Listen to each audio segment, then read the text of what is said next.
Alright, so last time on Ace Brigade, our crew let Pickles rest after his close encounters with a life-threatening fungus. Scrag went to find some kimchi, while Nash informed the guild that the infestation is a little more dangerous than they first anticipated. The Hurricane Hawks offered to help clear out the area, but only after they cured Juliet of a recent affliction she had contracted, being turned into a frog by a coven of hags. Levi offered to call the Green Thumbs Gardening Guild to send someone to help clear out the area in the morning. Scrag and Nash returned to the old property to clean out the immediate fungal growth and find that one of the river rats that was using the tunnels for smuggling had been left behind in a terrible state. The two opt to put the man out of his misery, getting the name of his sister, Louise Schreiner. The group reconvenes at the inn, and Creek goes out to do some shopping for the group. While out, she spots the arrival of an elven ship pulling into port.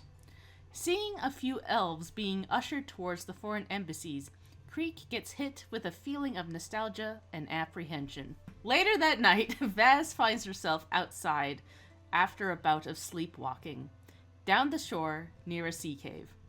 Three hags impart terrible musings to her before poor Vaz runs away as fast as she could. And it's now the next morning. What are you all up to today?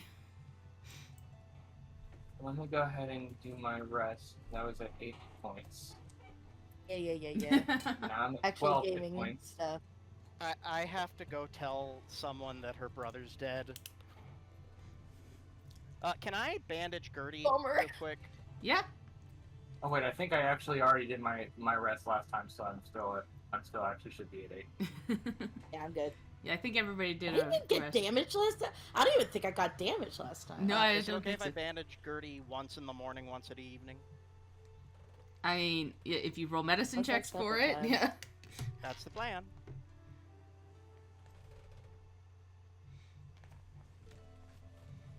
Nash is checking in on Pickles. Hold on. I forget how much first aid is. Sorry. Did I have D6? Yeah, that's a success. It's fine. No, I just forget. Sorry, I'll look it up. No worry Yeah. about it. Okay. I thought I had it on my quick bar here, but I don't. Vaz is doing her 12-step skincare routine. Beautiful. Perfect. Excellent.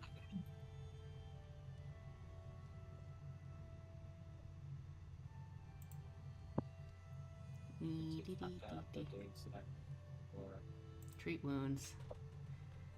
Yeah, 20. That's a success. So that 2d6. it's Or 2d. 2d8. Yeah, 2d8. Oh, two of them. Two of them. Pickles could probably use a bandaging if Nash has some time this morning. Oh, absolutely, because he's checking on him anyway. He doesn't even have to ask. Pretty please. Please heal our magic boy. How much of a bandaging does he look like he needs? Quite a significant bandaging. Oh shoot, still? Okay, then we are going to double check a rule real quick.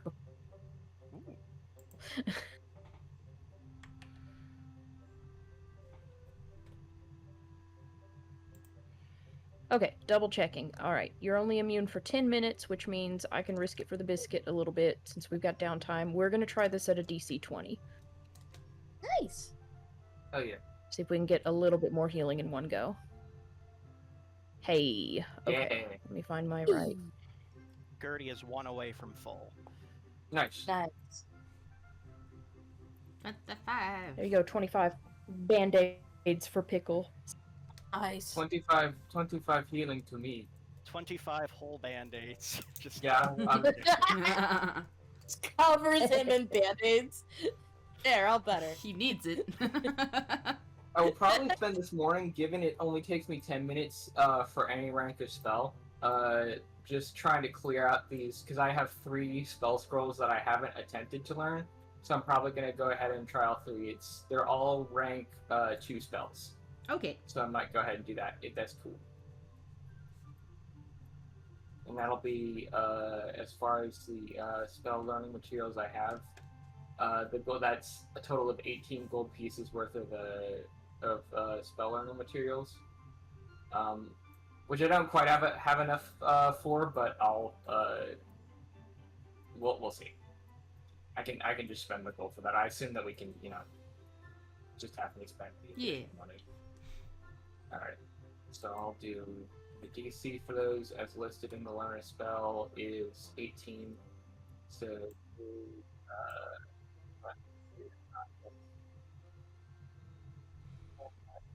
Okay. Well, that's not gonna do it. No. Oh no. So that's it. Well, fortunately, with my Spellbook Prodigy and Magical Failure, I only get a failure. And then I have to try. I can try again after a week or when I gain a level, whichever comes first. So that was Phantasmal Treasure, the first one. I'm saving my hero points for like. Trying to do it while Nash. Yeah. Just isn't working. Yeah, while Nash was trying to bandage you up. Too I distracting. know he would not stop when you said stop. All right, that's my second one. So that should be a success. Yeah. So that's B-Man summons B-Man. that I learned. And then my last one.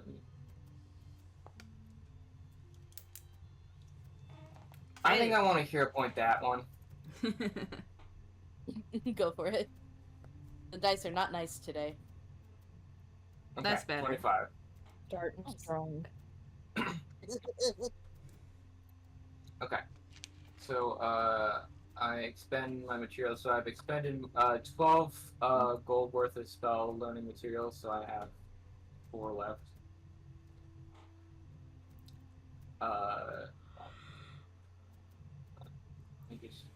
I have 4 left.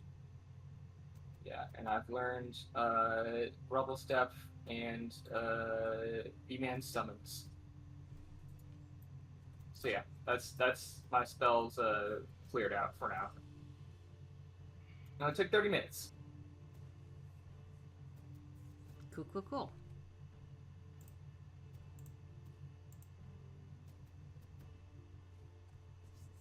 I imagine after eating pickles for that during and messing him up, finally allow himself to. Oh well. Pause. You Come cut back. How out are things for- going? We were. Yeah, sorry, I cut out a little bit. You might have to go again. Can you? Not quite. Oh no. Roboting? You've roboted real bad. You lie. Why do you lie on signal then? I hate it here.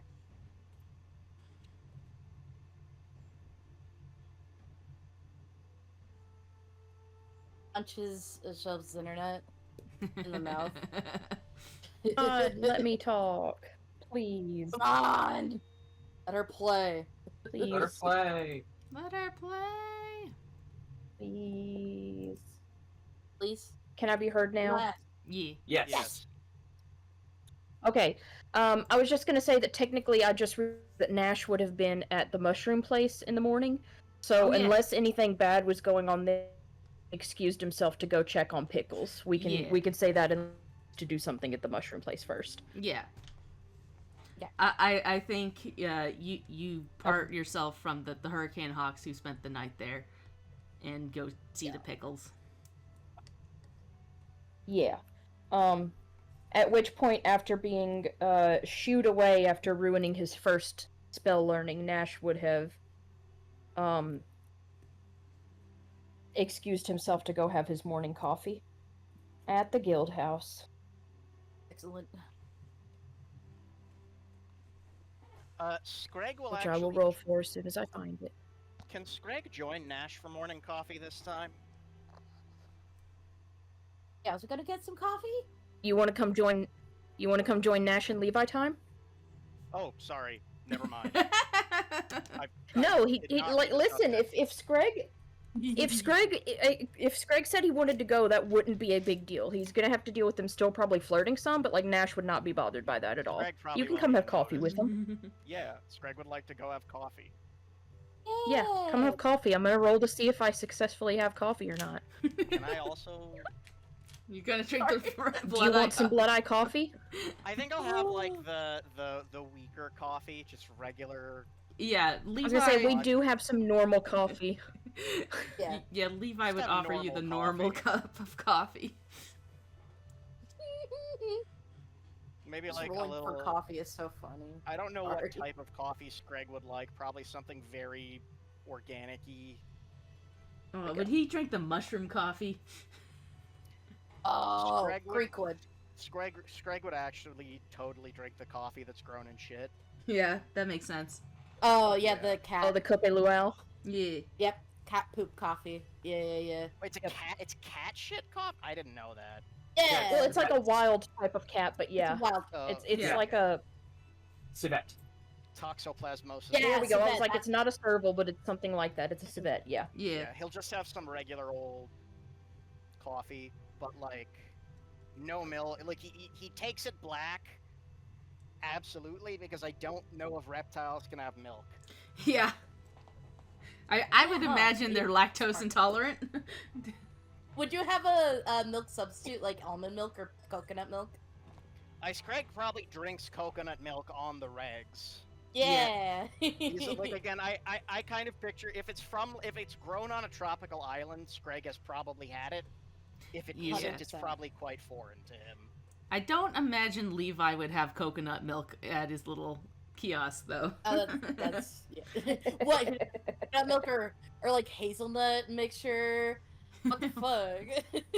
Like caramel sauce? God. Fire in his hurts. I was gonna say if Levi doesn't use it, then he doesn't have it because you know Nash already bad for him coffee, but he is also drinking it black. Yep.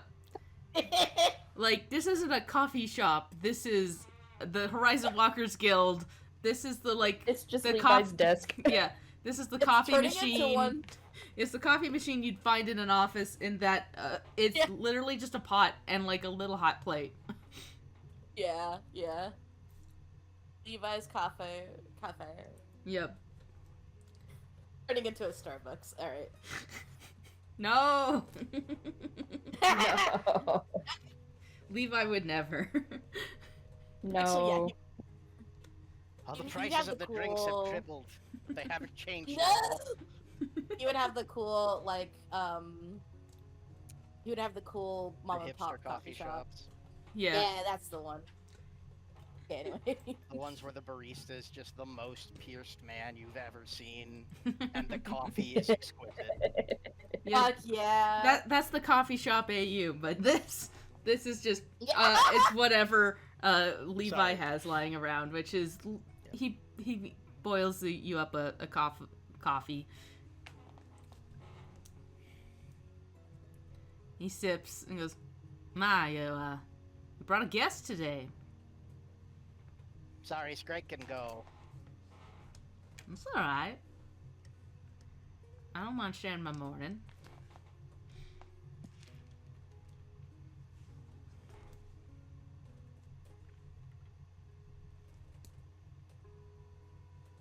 Yesterday was a bit of a rough one. Maybe this will be a better start for today for you. Yeah, I got word from the Green Thumbs that they sent somebody over. I suspect they'll meet up with the Hurricane Hawks.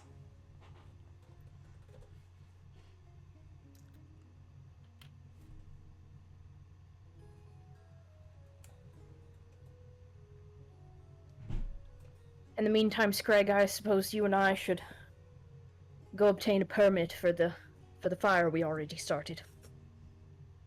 Yeah, that Yeah, and we might also be have good. to, we may have to also go and tell someone that their sister, their brother's dead.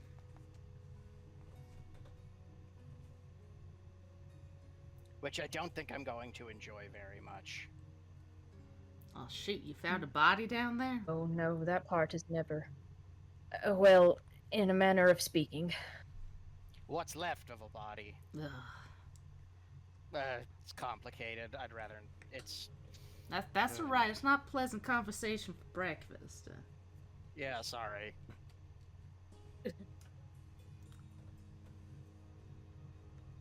That's just a shame. It's a shame.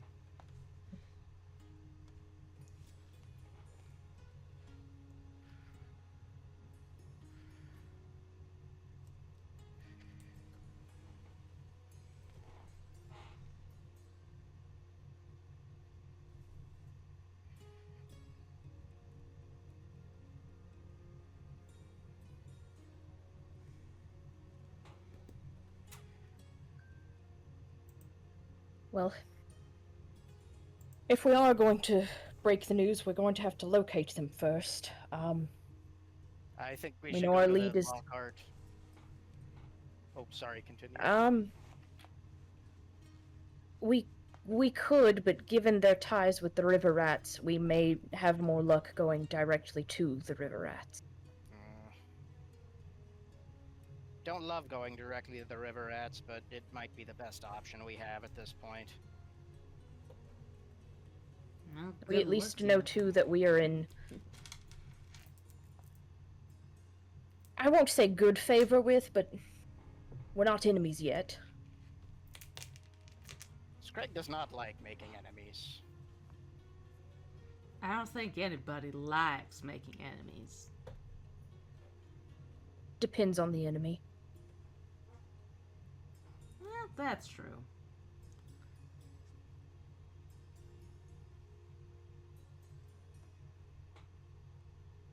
I'll be honest, I quite enjoyed making one of Miss Smythe. That was fun. She deserved But that, also, certainly. She did war crimes and slavery, so I don't care. Yeah. I think that might actually be one of the few things you get the death penalty for. Ironically not. Why even have the death penalty then? Well, here's the thing. They don't really have the death penalty here. I don't know what it's like Probably back for the on best. back on your island, but people don't. They like to think they're higher than that, though. You know, they do tend to hire assassins if people really get pissed off. But We have exile. but yeah, the law keepers are kind of against killing folks. They have this whole thing about judgment being a redemptive process. That's nice. I wish they didn't beat me when they arrested me. Yeah, you can't control everybody in a group, but as a whole, that tends to That's be their. fair. As I recall, Lockhart had that one swiftly dealt with. Yeah. Yeah, Wasn't fun though. I don't see Lockhart standing for that kind of nonsense. He's stern, but he's not cruel. We should probably go find this, what was her name? Louise? Louise Schreiner. Well, good luck to you then. Finding people in the Not gonna city be fun. isn't always easy. Never easy. Finding people is what I do. Yeah, you are awfully good at it.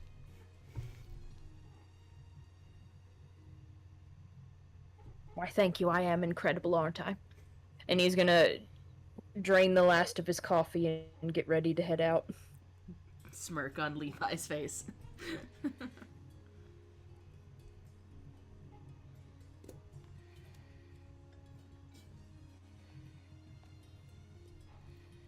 Well then, come along, Gregory.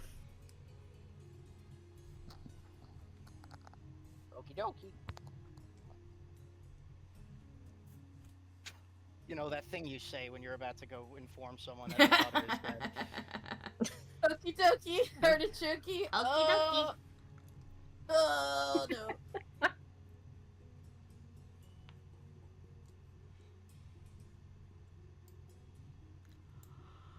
All right.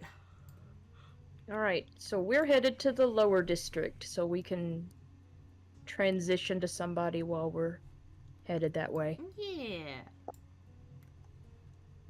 Pickle spent some time doing some spell learning. You guys did that. Witchcraft. Witchcraft. Yeah, like the rest of my stuff. The rest of my stuff is today is prepping for my longer term downtime activity. So I'm pretty much tapped for now. All right.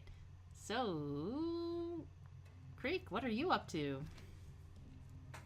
Yeah, Creek is actually gonna head on over, and go to the academy and, up by, Professor Miri. All right. So this is it is a Saturday, and as you head up that way, you do see that the academy is not as busy as it normally is. Not as many people milling about. But you do catch Professor Miri in her office categorizing some stuff. He goes, "Oh, office hours are not. Oh, hey, sorry. You're not one of my students. Hello, dearie my, come on in." Hello. You're as cheerful as usual. I am. I'm really excited right now. Did you hear that we've got elves in the city?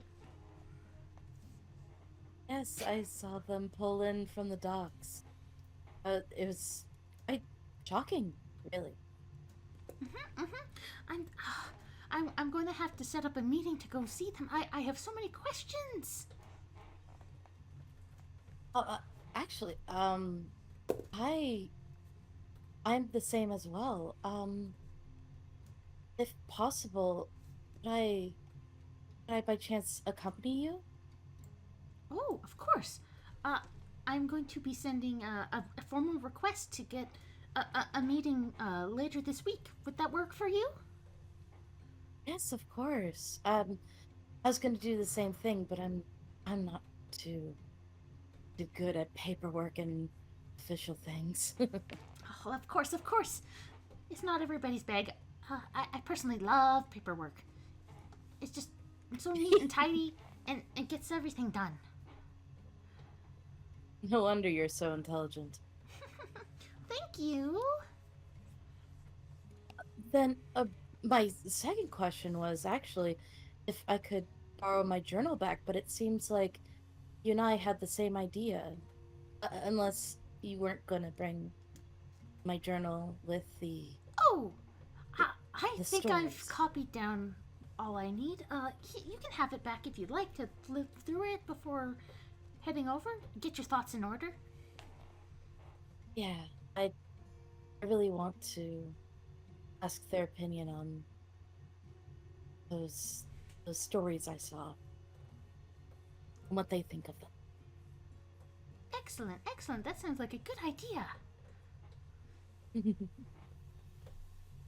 Awesome. That's just awesome sauce.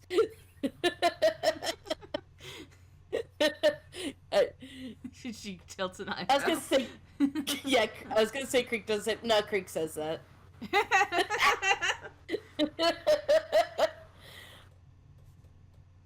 Excellent. Just send a message to me when you're able to get the meeting sorted out. Of course.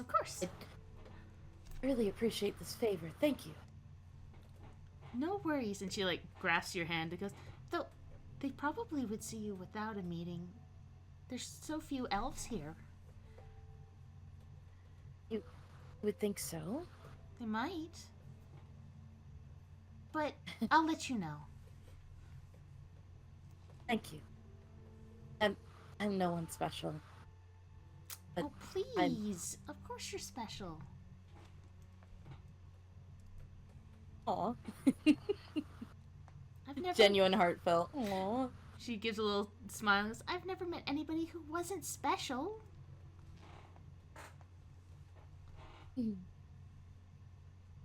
Those are all the people I meet. They're all special to me. And that includes you. Thank you. She is going to reach into her pocket and she has a couple of mourning dove feathers and she gives them to Miri. Oh, thank you. Yeah. These are so pretty.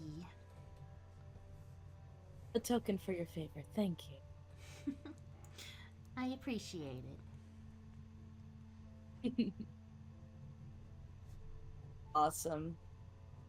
That's all Creek wanted to do. All right. Next up, Vaz. How are you doing after last night? How you doing? So good. So good, bro. Vaz is acting like she's okay, but because the party knows her really well, they can probably tell she's like extra putting on a front. And she's not going out, which is also strange. She's a little too okay. Yeah. And she also has not told anybody about the sleepwalking stuff last night.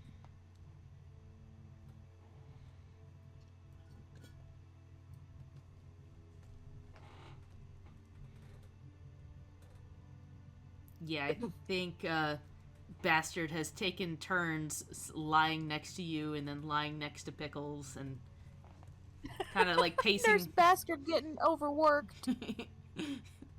So is she? Would she be vibing in the room with Pickles a bunch if that's the case? Yeah. So Pickles probably like he spends that first little bit working on spells and eventually Nash leaves and you can see probably within like the first after Nash leaves like in the first like hour or so of Vaz noticeably not going out and just kind of chilling.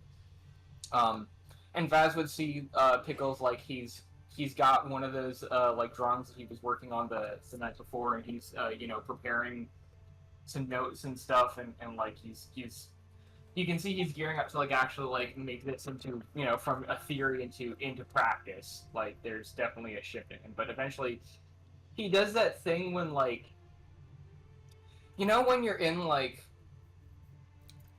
a sort of semi-public place and like there's somebody who like is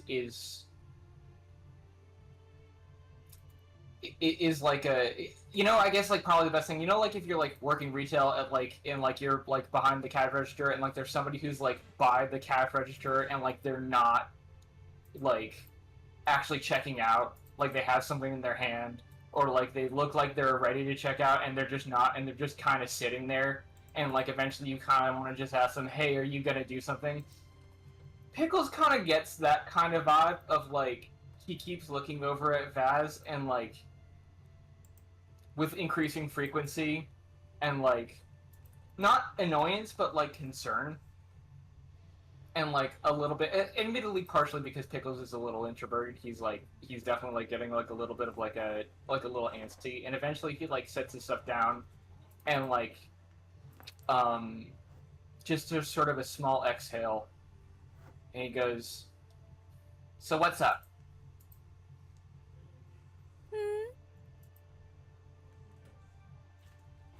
What's up? Come on, don't beat around the bush.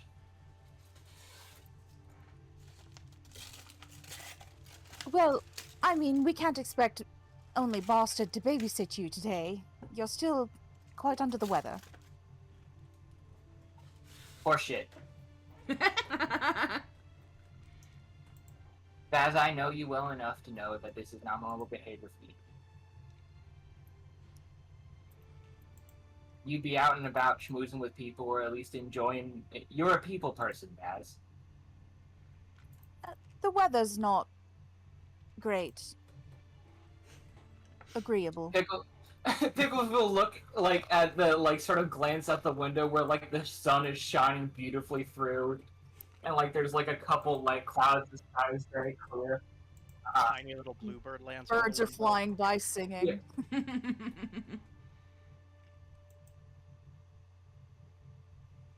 Aha, the weather.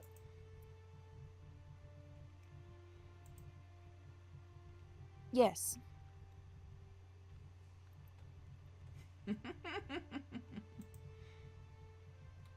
Pickles will close his stuff, and I'll scooch down the bed a little bit.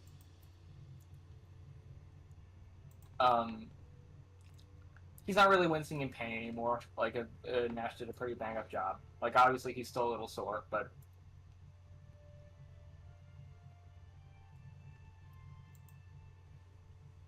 You know, Vaz, when something's bothering you,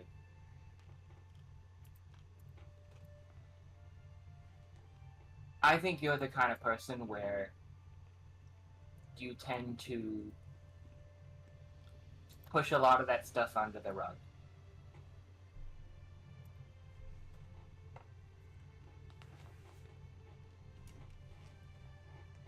Hardly a reason to make a fuss if there's nothing to be done. Really. I mean, maybe not make a fuss, but there still is the very large lump of something under the rug.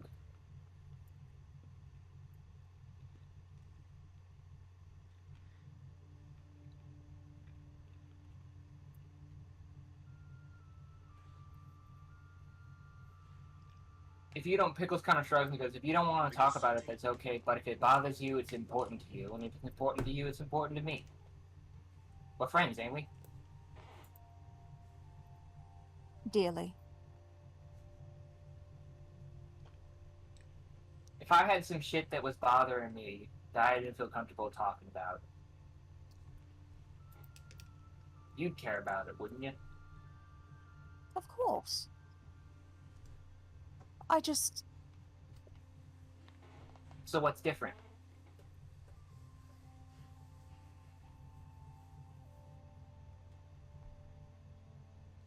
Admitting it is frightening. And I don't know who I am if I don't have a spine made of steel.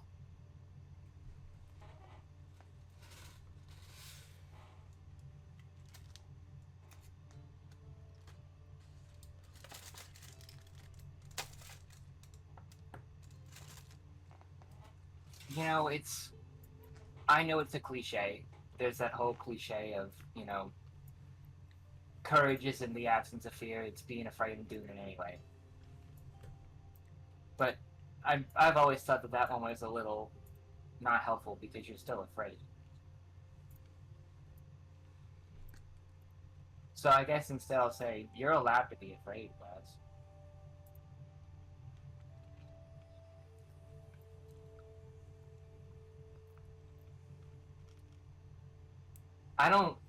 When I think of you, I don't think of you as this infallible, you know, monolith of a person who has always got it figured out and, you know, can do no wrong. I mean, I'll be frank, our first impression of each other, my first impression of you was I'm growing to understand in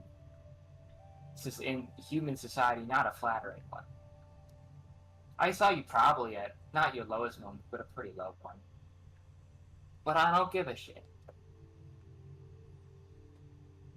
Because judging people based off of their fears and worries and the things that make them crumble ain't any way to live. It ain't any way to judge other people. There's more to a person than what makes them scared. There's more to a person than what makes them want to curl into a ball and die.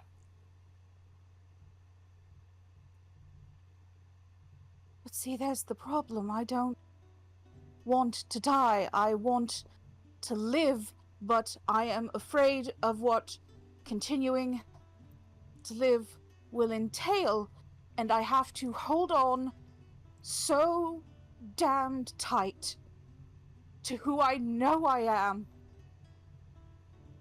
before I lose myself. And it's nothing I can fight. It's nothing that I did wrong. And I can't.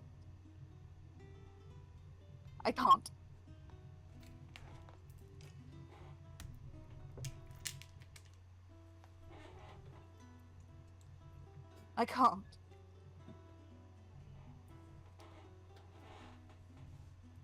I have never slept walk in my life before, so to do it last night and to end up with my feet in the brine, staring into my future. Who is that?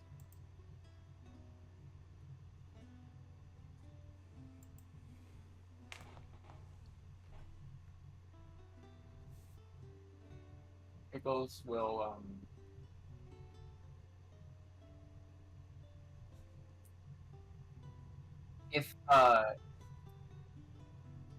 if Vaz will let him, he will kind of just pat her on the back a little bit and kind of rub a little bit.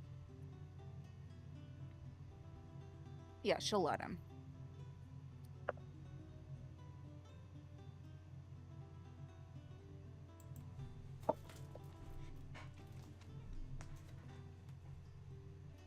And he will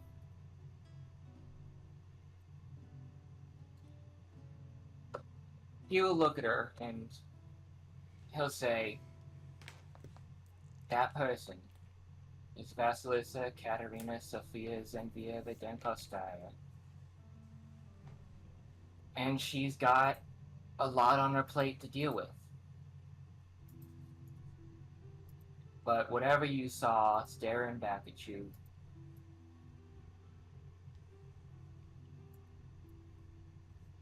well, take it from someone who's been to the place where they write all the history books before they write all the history books first. They don't write them before they've happened. Even the god who handles all that shit ain't a storyteller. She's a librarian. So the story ain't written yet. How it ends isn't written yet. And just because it looks like it's going that way doesn't mean that that's how your story ends.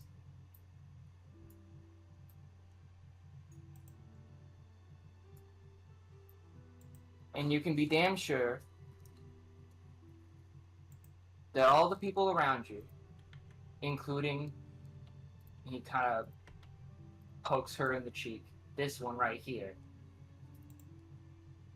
are going to, and want to stop doing their absolute fucking best to make sure that your story gets a happy ending.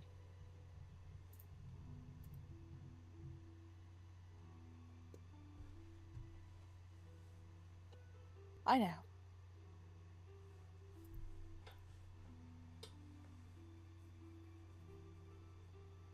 I trust all of you so much. I just...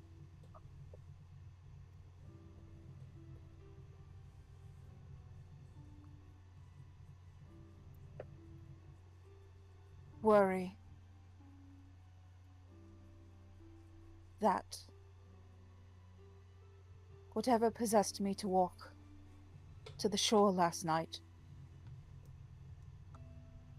may not also trust you.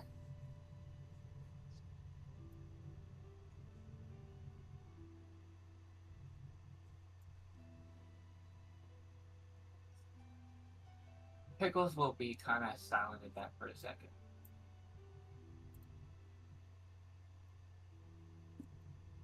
But he'll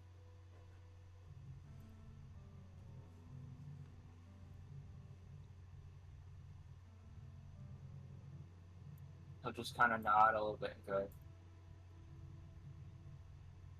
yeah, that's certainly something that's okay to play about. It'd be wild to not be. but worrying means you care. And as stupid as it sounds, I think that caring is the first step towards is the most important step towards any kind of good happening. I know. And more important than that, whatever's happening to you, whatever's scaring you, driving you to your wit's end, it's got a name, it's got a cause. It's not some mystery that can't be solved.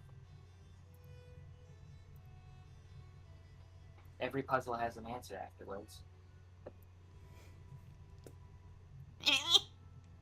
I hope you're right.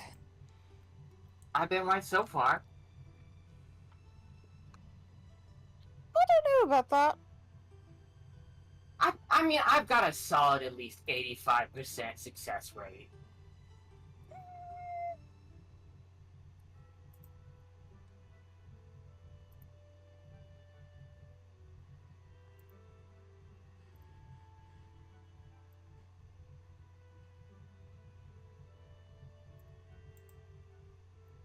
Thank you.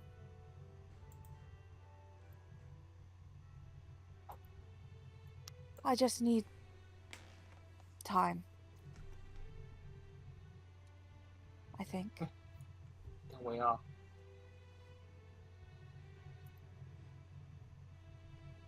Well, let's go and make some. No, darling, I meant like I need time to recenter. No, I know. Oh, did you think I meant that we were gonna go out there? No. Okay, because that's No. what it sounded like you were saying, and I was quite No, confused. gosh, no, But- no, jeez, no. Okay. My energy isn't first. I meant literally making time.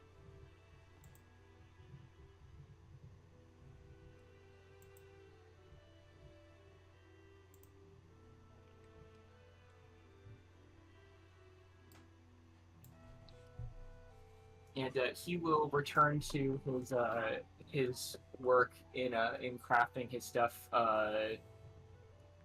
with a bit of a smile on his face, but much more content. And he will also make a room on the bed if Vaz wants to just sit next to him and chill, and he can just talk at her about stuff. Give her something to distract her. Yeah, she'll sit there and just sort of watch the clouds go by outside the window and pet Bastard and just chill out.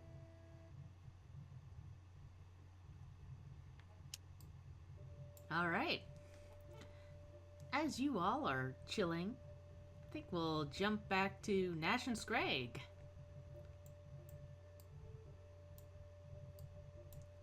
So you were heading to the lower district. Yes, we were headed to where we knew the hideout was of... Don't tell me I have their names right here. Raven and Fleetfoot. Yeah. And you retrace your steps back to where you last saw them and find that it's unoccupied, but following a few clues, you make your way a little bit further down and run into a little bar in the lower district. It is super small, super dingy, and you find the two of them in the back sipping really gross looking drinks.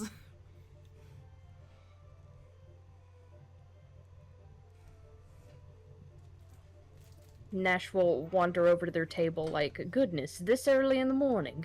It's like 9:30. We river rats run on slightly different times. This is our evening. It does make sense, actually. Yeah.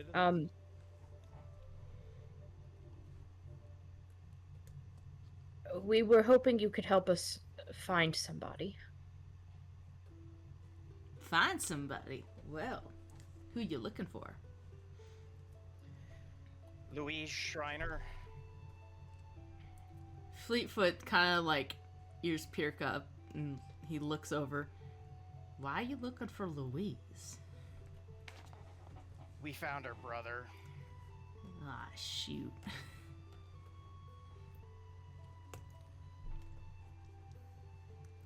He's been on the other side of the schism. Haven't seen him around lately. Oh, unfortunately, you won't. Well, that's a shame. If she's on the other side of the schism, maybe you can give this to her as a peace offering, and then he's going to leave the locket on the table. Well, Louise And isn't whatever, and like part... whatever. Oh, whatever copper that like was. Sorry, continue. Yeah, I was just gonna say Louise isn't part of the River Rats. Nah. Yes, no, we gathered it was just her brother, but... No, I think, personally, you lot should give it to her, because, I don't think she actually wants to see us. No, I would agree. Difficult as it may be, Screg, but Nash will recollect the locket, he'll leave the copper that Screg put down there for them, and say, if you could just point us in the right direction. Of course. And they write down some directions. They're a little scatterbrained, but you more or less figure out which ways to go. You wave goodbye, and you start heading out into the lower district again.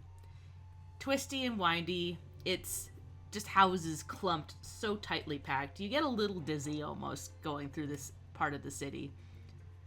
But you do find yourself at this little hole in the wall, basically. It's like on the second floor of this really packedly tight building with different like units.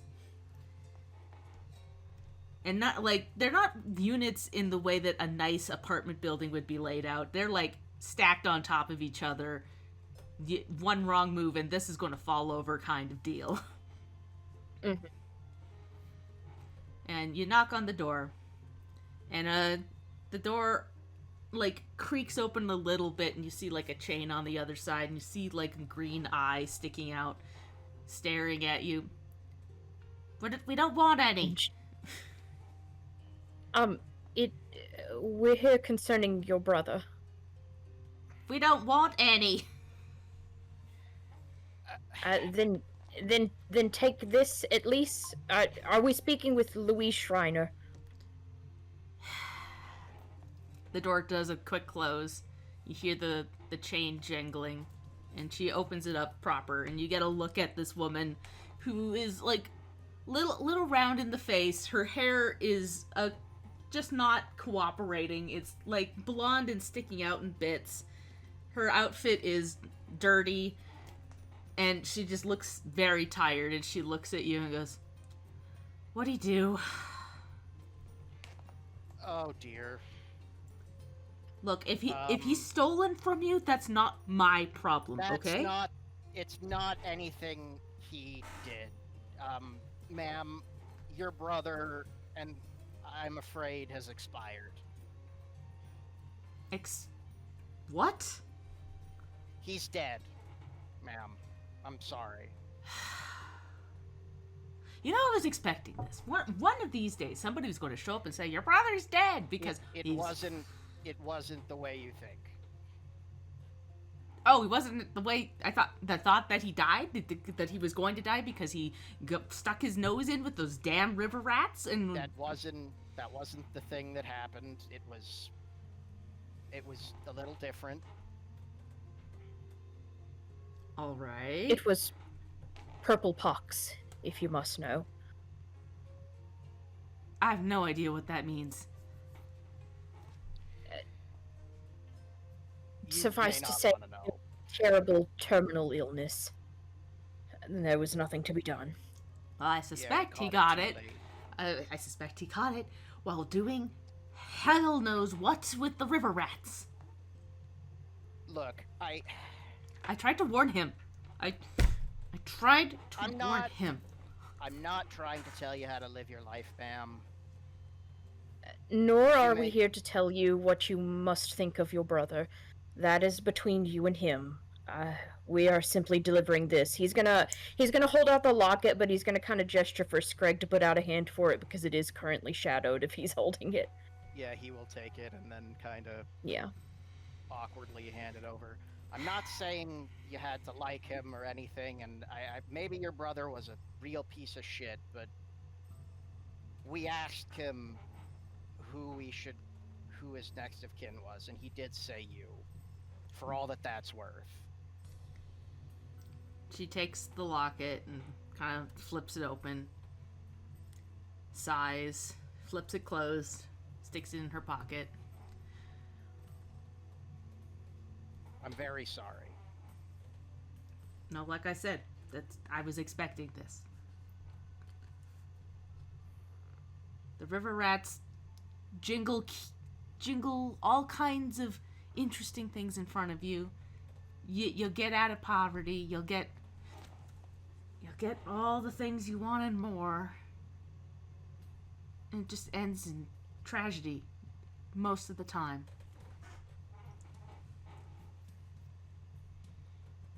Sounds like a lot of people I know, sadly. Sounds like a lot of people I know too, unfortunately. Things aren't easy down here. I know. I appreciate you bringing this to me. I don't want it to seem like I'm not, but I'm mad. I'm mad at him. I'm mad that this happened. I'm mad at the river rats. You know. I'm still too mad to feel sad. If that makes sense? Of course. I understand. We'll leave you to your feelings, which I understand why they're complicated. Yeah. And in the background, you hear someone go, "Mama, hungry." I'm coming, honey. I'm coming. Before you go, Screg is going to pull out 2 gold pieces and say these were on him as well. She takes the money and stares at you. That's a lot of. No way he had this money on him. Maybe he found something good for once. Well, if you're giving it to me, I'm keeping it. You can't take that back now. She no, there's the 2 eyes. Of course, and for ruining your morning, and Nash is going to hand over a pouch of, let me just check to see how irresponsible I can feasibly be. Let's say 30 gold. You hand that to her, and her eyes go bug-eyed, and goes, "Shit, I gotta hide this up." Tucks it in her bra, basically. Do be careful with that here. Yeah, no kidding. This could get me killed. Okay. Maybe hide it somewhere it won't jangle so much. Yeah, I'll work on it. I'm not telling you where I'm hiding it. It's mine now. Okay.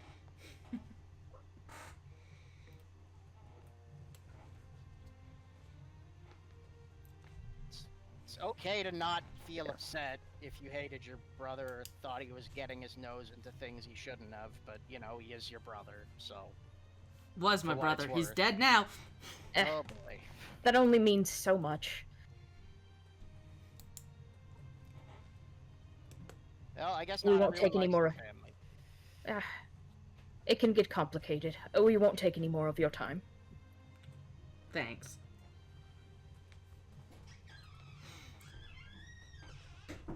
And she pulls out one of the coins and looks at it and smirks and then closes the door.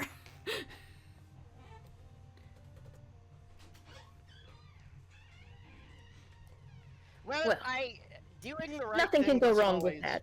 Yeah, doing the right thing doesn't always feel great, but That's you know between what? her and the gods now. Let's get Exactly. out. Yep, we don't need any of this in our lives. Unfathomably based moments from both Scrag and Nash. From start to finish, that felt very proper, if that makes sense. It felt like them. Was it the right thing to do? Maybe. Was it the smart thing to do? Since when do we give a fuck? Yeah. Since when? Since when? Since when? What was he gonna do with it? Buy coffee? Probably. Yeah. Yeah. Yeah. Yeah.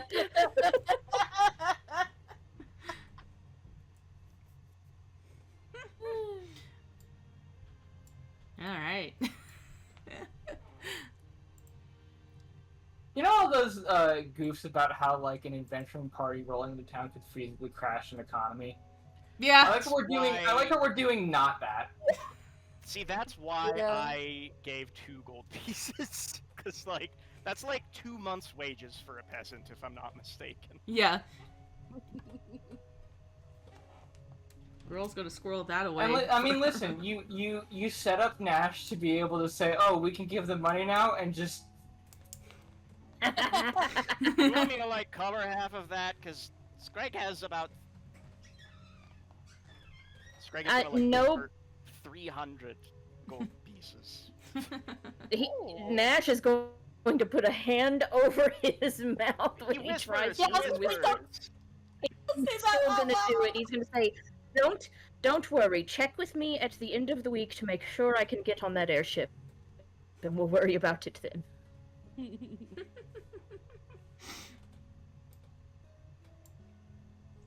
Oakley dokley. Oakley dokley. Ah.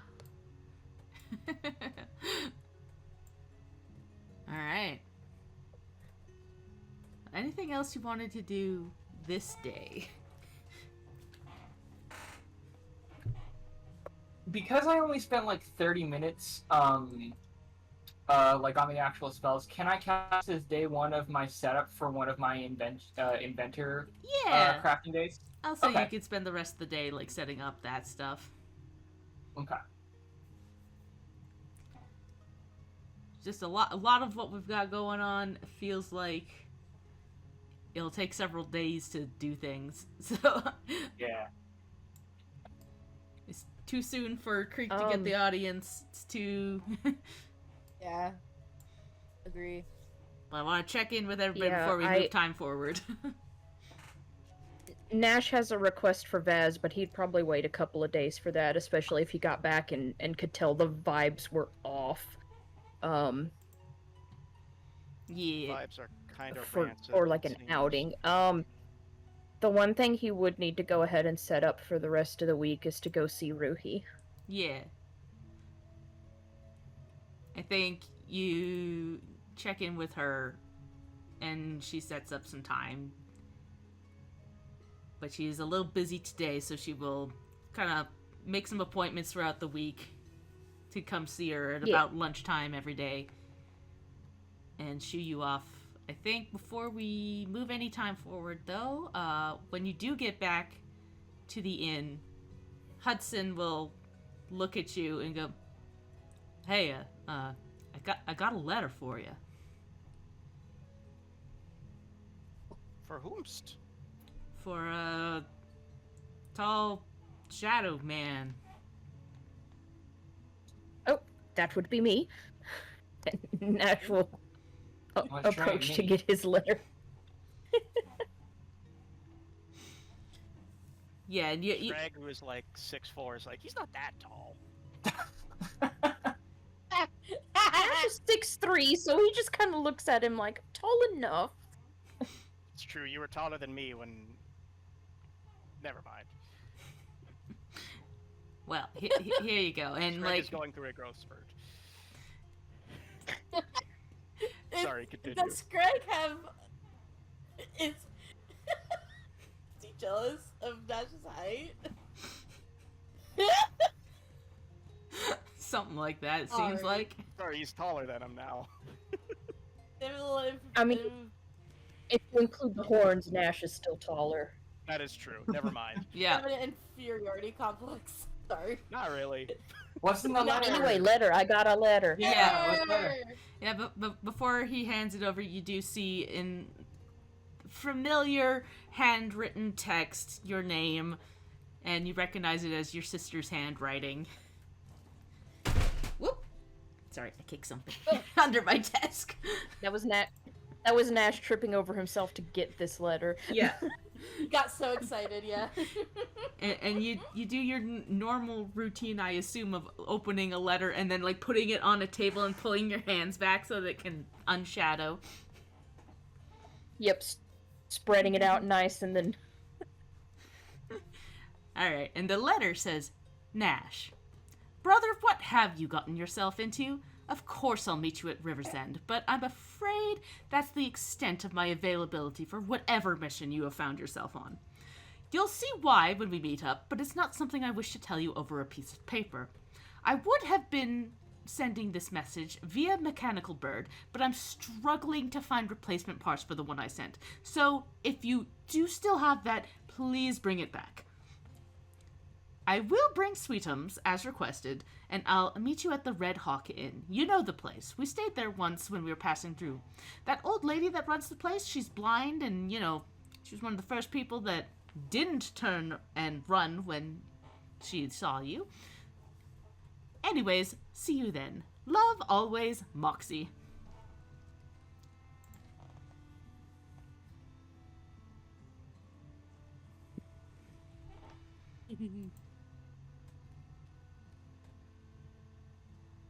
He'll read it and smile and then pick it back up and fold it up and tuck it away and to look to the others.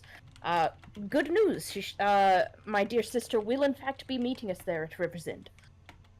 Hooray! As she is bringing the tools that we need.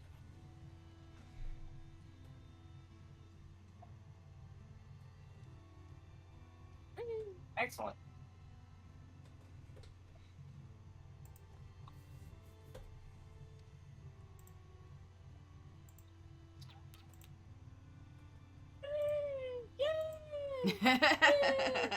Woohoo. Alright. Um,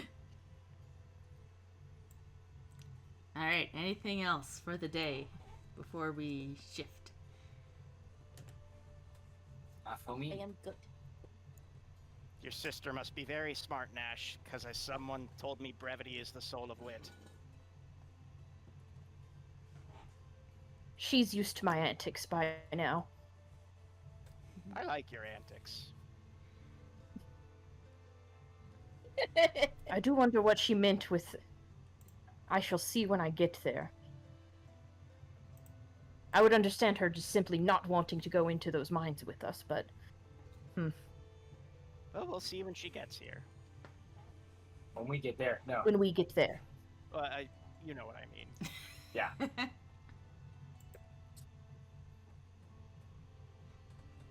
And Nash will look at Pickles and say, I think you'll quite like Sweetums, actually.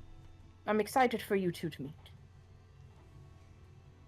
I will trust your judgment.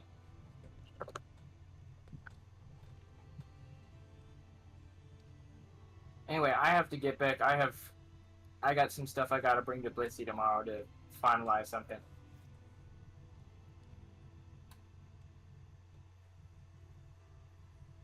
All right.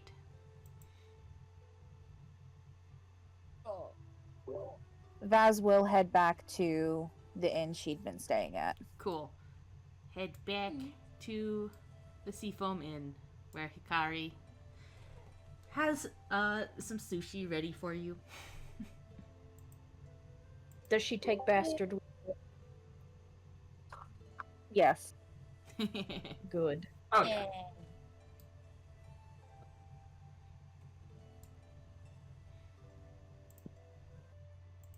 All right, next day.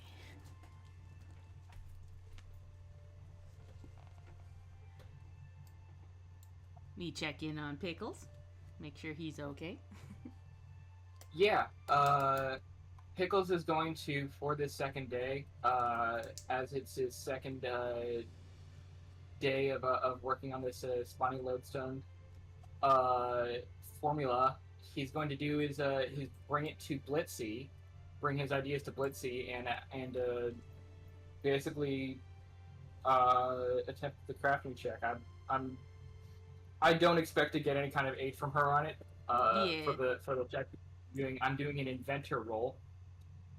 I think, like, yeah, she sets up a little space for you in the common area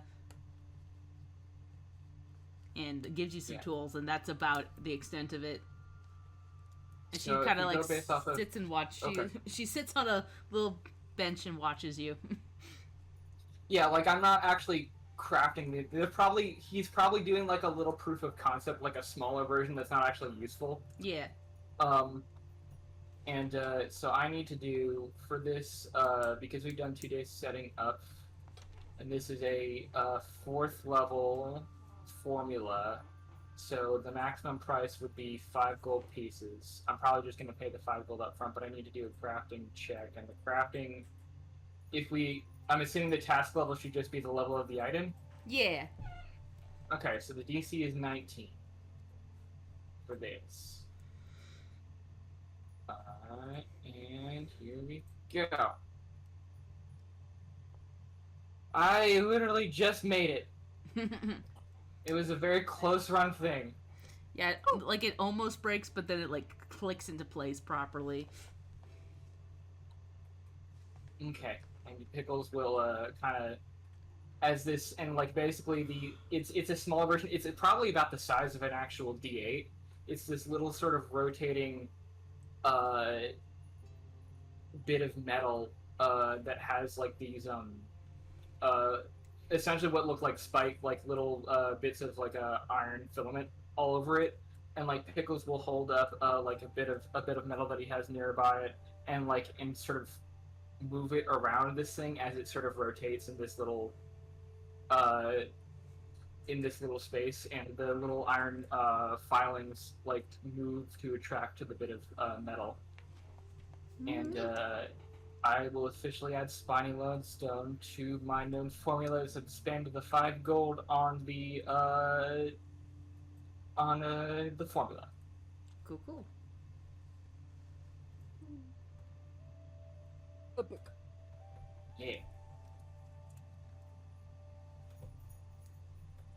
All right, Scrag, what do you have planned for today? Well, Scrag is going to kind of pet his raptor for a bit, just to kind of get over the emotional clusterfuck that was whatever that was.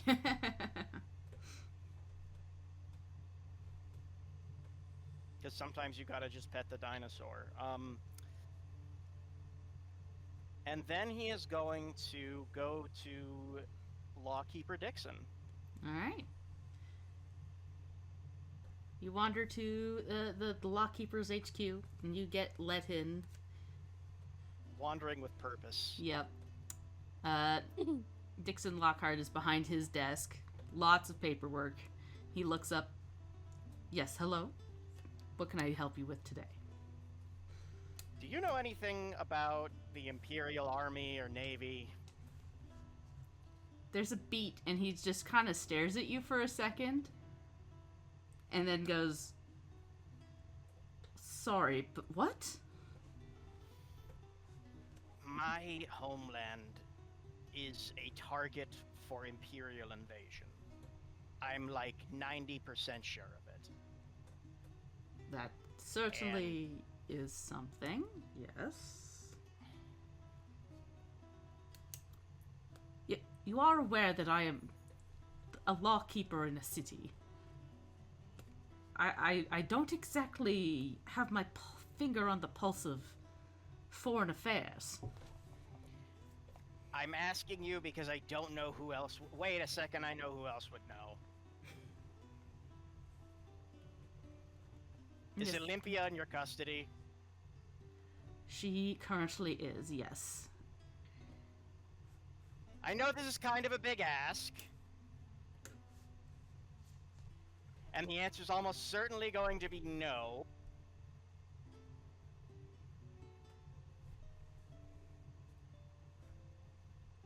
But... You want to interrogate Olympia Smythe? Yes, I want to interrogate. That's exactly what I want to do. She's the only person who might be able to help me save my homeland. As much as that makes me nauseous to say. She certainly would have some information from what I gather. She was working with the Empire, but she is also not Imperial. Nor is she cooperative. But Nor there is she also cooperative. one other person I know who you don't know, so that's not related to you. Mm-hmm. Yes, my only suggestion, lead, that might happen is, if you recall, Lucius Pierce was under our care for a bit. Unfortunately, the Imperial Embassy got him out. They are currently holding him at the embassy. Well, Lucius Pierce is not going to want to speak to me. I suspect most of the people that you want to get information from will not want to speak with you. Olympia Smythe most certainly will not. Well, I see, here's the thing. Because she's in jail, we can kind of make her speak with me. We can't do that with anyone else. I mean, you can certainly get an audience with her. Whether or not she'll speak with you is a whole nother story. Well, there is one other person. But I would like to try that audience with Olympia, if possible. Well, I'll see what I can arrange. In the meantime, Screg is going to thank Lockheed. Thank you for your time, Mr. Dixon. Of course. I understand this is a big ask. You can call it official Horizon Walker business, but this is a personal favor. I mean, it's official Horizon Walker business. Of course. I will see what the visiting hours are. And I will get back to you. All right? Thank you. Screg could kiss you. Please don't. Screg will not do that. Yes. My husband Screg would knows you are greatly disapprove.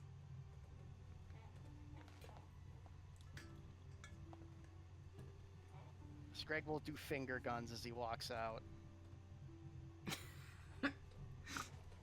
And yeah, you exit out of there. Sashay away from here. Sashay! Alright. Nash, what are you up to today?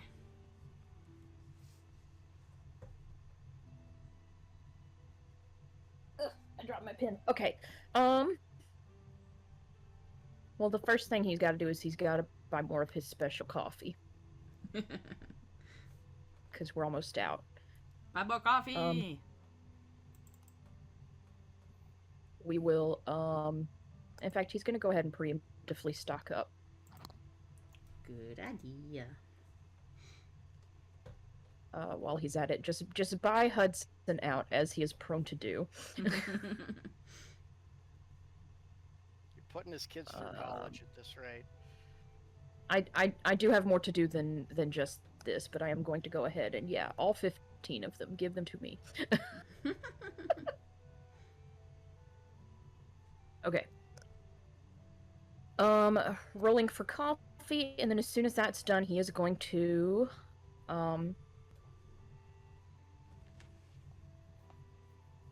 he's gonna have his coffee with Levi, and then he's gonna head to see Ruhi for his first appointment. Yeah. Why can't I find the thing on my sheet that I just put on my sheet? Where did it go? Oh, it went directly into my hand. That goes in my backpack. Backpack! Why didn't it... Okay, I was like, why didn't it stack? That was about to drive me insane. Okay. Yeah. Roll. Roll it! Yeah, success. It's again successful, so that's another coffee down. Okay, then he's going to go ahead to see Ruhi for his first lesson in tattooing. Yeah, so you head over to the Jolly Merchant, and you find Ruhi at her normal table, but she has set up, like, different, like, inks and needles and has like rolled up her sleeves. And she's like testing a needle on her own skin and like doodling a little flower on her arm. There you are.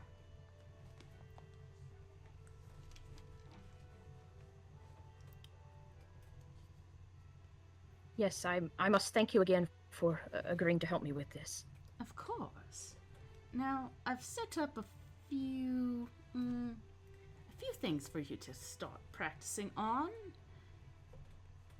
And she like presents like paper that is like wrapped around a like what feels like some meat.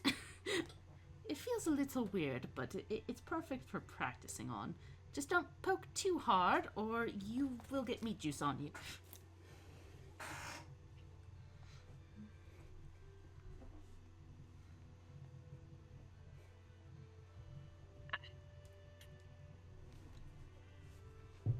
I've practiced worse things with Stranger Things, so...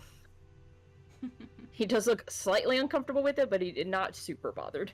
Yep. It smells a little fishy as you poke at like an actual fish. Yeah. Not fishy as in suspicious, just fishy.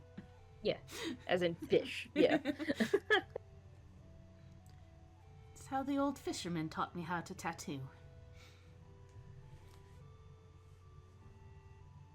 I suppose it's a much safer start than on someone's actual skin. Mm-hmm. It is permanent, so you must know that mistakes will stay. You can only go over mistakes, you can't erase them.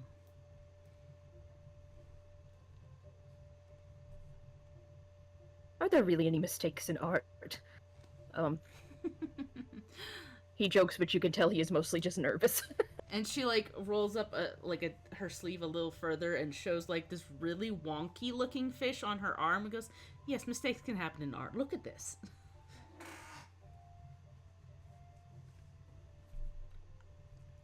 He kind of turns his head to the side a bit as though trying to get a better angle on it and says, "Well, I think it has a certain charm to it."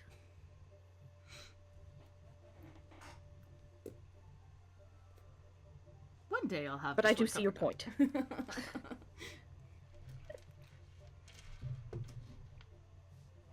All right, and she takes like the next chunk of time showing you how to get the tattoo ink to go onto the skin, but through the paper, and then explains the whole process to you, which is I'm going over in small detail because I don't actually know how tattooing works too well. I should have researched this beforehand. No, you're so good. We can totally just hand wave Yep. a good bit of that since he's just practicing. Yeah. How does ancient tattooing work?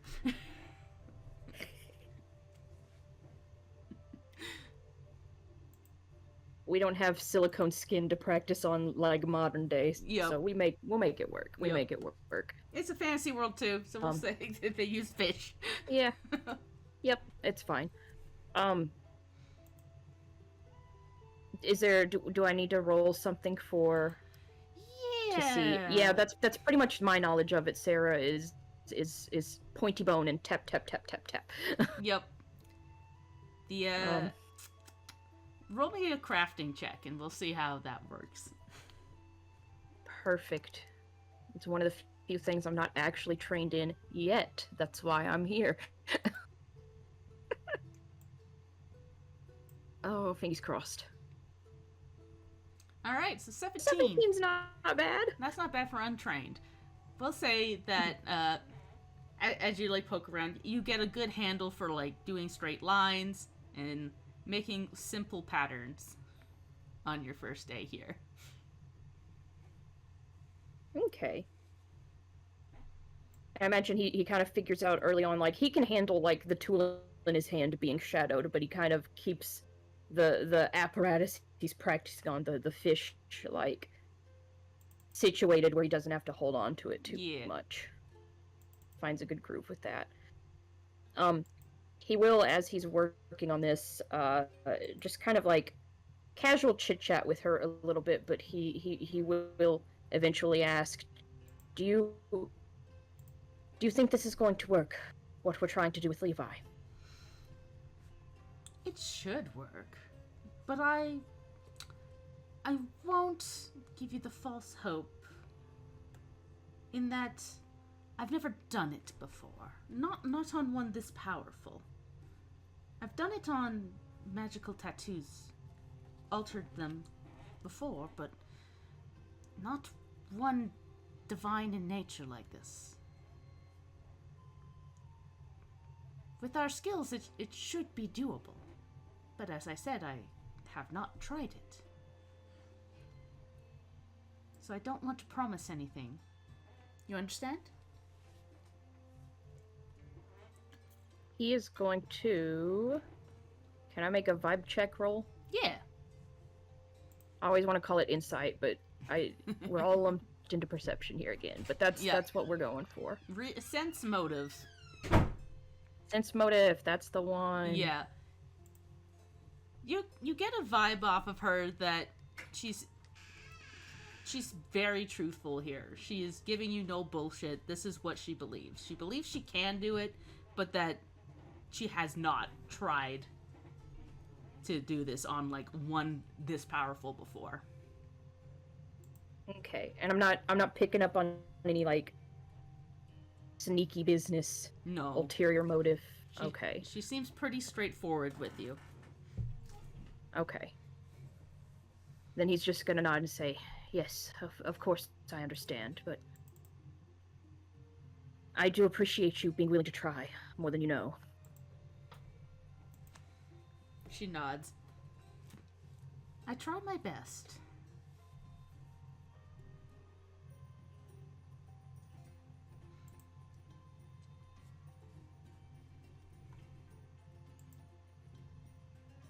And with that, I think he's just gonna continue to practice for as long as their session is. Yeah. Alright.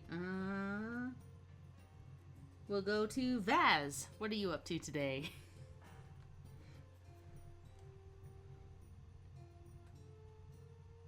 Hang on, I'm eating Snickers. Not sponsored by Snickers. Was it sponsored by Snickers?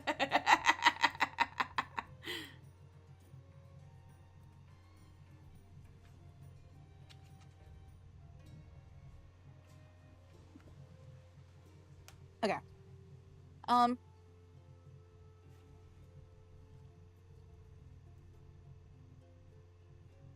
So I haven't been looking at the shops. I want to, and I'll probably put in chat like what I'm thinking of buying. Okay. But for the most part, Vaz is just gonna go out and look at shops. One thing though is she is going to use her have disguise to sort of make her outfit less flashy. It's just gonna be like a brown knee-length dress with like a little like white lace undershirt and sensible looking shoes, just to sort of blend in a bit more with the populace. Yeah. I think with that in mind, she will easily like flow her way through the crowds, and nobody takes too much of a notice of her. Yeah.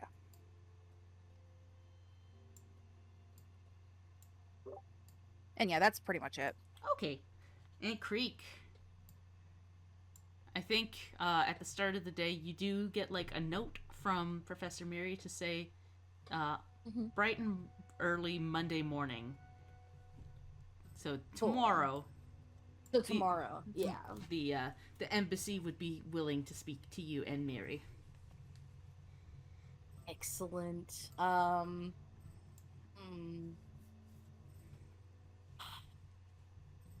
What does Creek want to do at the meantime? I think.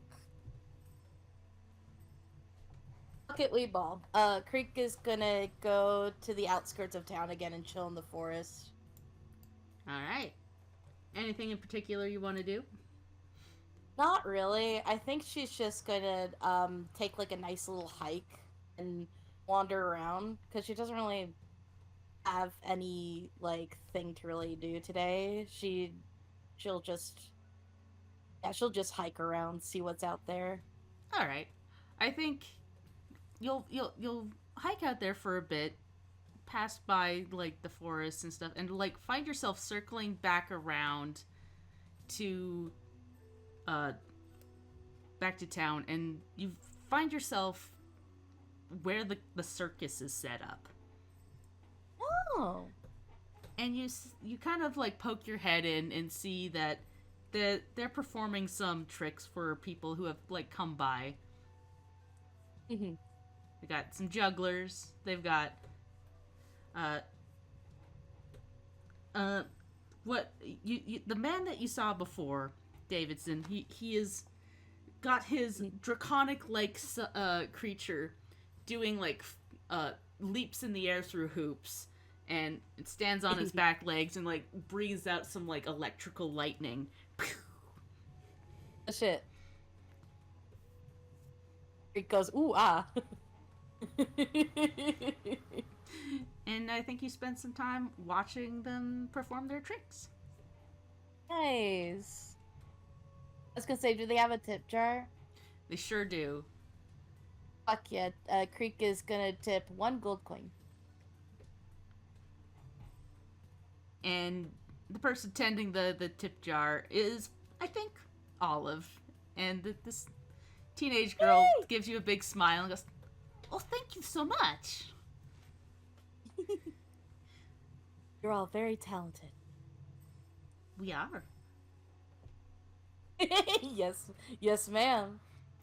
And I'm glad you know it. Do you know how Sylvia's doing? It's been awfully quiet without her here. She is doing well, and she is being protected, and I would say having a grand old time That's good. with our companion. That's good. Her brother had come poking around yesterday. Ugh. We told him that Sylvia was not here.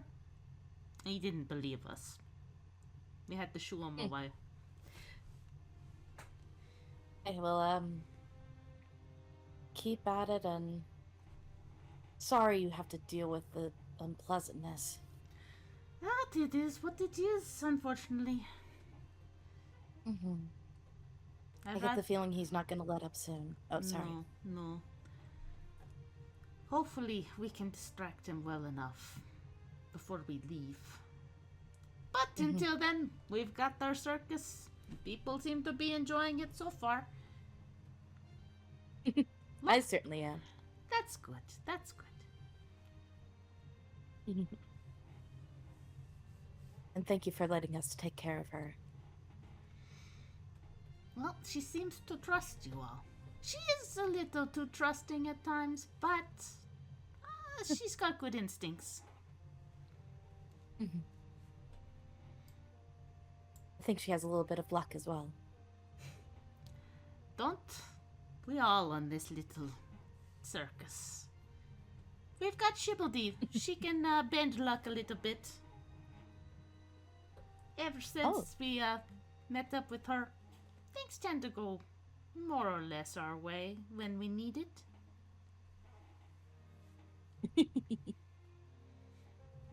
Well, that's quite a talent to have. I'll say I'm jealous. I'm trying to learn a little bit from her. Oh. You know tricks as well?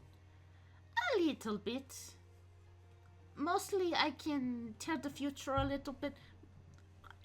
When I was a child, it would happen spontaneously. I would sleep and have dreams and wake up all upset because I had seen something horrible happen to someone I love. You know, as it goes. Oh, But of my course, goodness. we were able to get around those things because I saw them happen. Ah, you are very talented as well. But I've been working on channeling it. I can focus a little bit on it.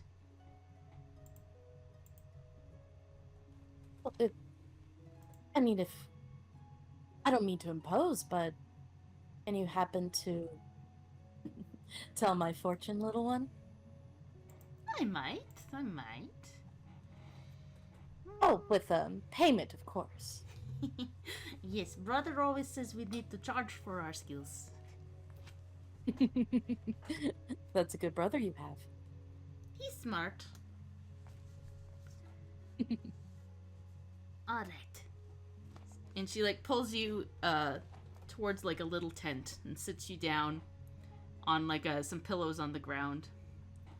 And she like holds your hands across the table. And she closes her eyes. I see something dark underground. Something bad seeping into people, making them mad. It's stopping something. I'm not sure quite what, but it feels important. They're guarding something. Something you're looking for? You might need to fight. Huh. She pulls her hands away. I'm sorry, it's a little muddy. That's quite alright. It was very much spontaneous of me. I will ruminate on it. If I have any more insights, I'll let you know. Thank you, little one. I very much appreciate it. And she gives her a gold coin as well. Thank you. And yeah, Honing those skills. I will try my best. You're quite talented.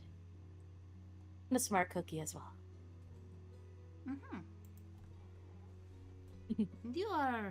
You're interesting. I get lots of readings off of you. Really? Yeah. Elves tend to live long, and so lots of thoughts and feelings, and even some that they've forgotten, sometimes bubble up when I try to read the future. That is certainly true.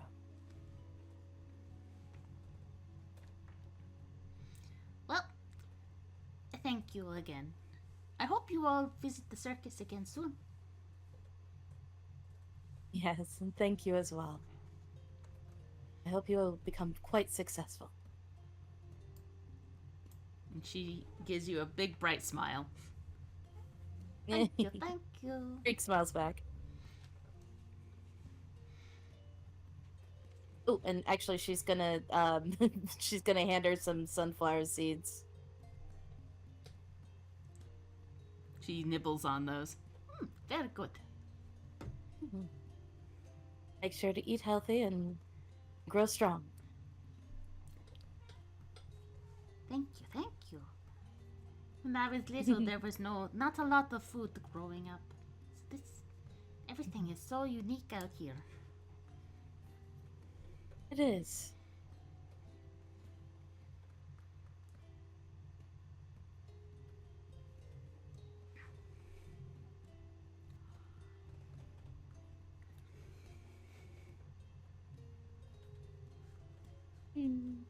Olive, I love you. Yeah. I think I love my beloved. Yes. I think that wraps up the Sunday for everybody. Yeah. Hi, I did want to do something. Oh, okay. Ooh. Yeah. I'd like to go see Ebis, who I know for a fact is an Imperial. Yeah, she sure is. So yeah, while Creek is out doing all that, you wander to Ebis's house, knock on the It's door. Imperial noble too, right? She's of like a noble family, yeah. That's really useful. She has been out of the loop for a while, as she has run away, but she is an Imperial. I am so desperate for anything at this point. But yeah, you knock on the door, she lets you in, go through like a little crystal garden before getting to her little office, and you see her and Sylvia hanging out. Sylvia has like found herself on a couch, kicking her legs as she's reading a book. Hi, Sylvia. Hello! Yes. What can I do for you, Mr. Scragg? How well do you know the structure of the Imperial military? Oh. Well, I can tell you that they are under the Empress's direct control. Many of the high-ranking officials are her sons. Nepotism much? Of course. They believe that the Stupid bloodline... question. The Empire is all nepotism all the way down, unfortunately. All the high-ranking military officials are her sons, and all the high-ranking priestesses are her daughters.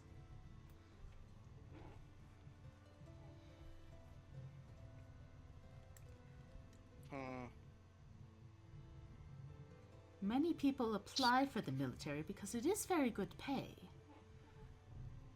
But if you are not born into the nobles, you don't tend to get a very good position. Becoming an officer is exceptionally hard without the backing of a family.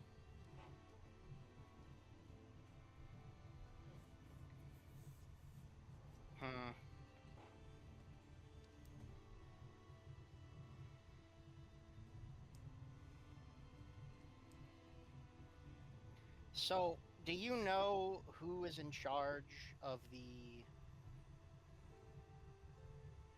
invasion of Kupla Island? Invasion of Kupla Island? Well, Anything about the Imperial Navy? I know this is a bit of a stretch, and I don't mean to, call you out just because you're happen to be from the Empire, It's Yes. not trying to be prejudiced here. Well, I will tell you, what I know at least. I'm not super into the nitty-gritty of every movement of the army, but some of the higher-ranking officials are well-known individuals in Imperial society. The head of the Navy is the 10th son of the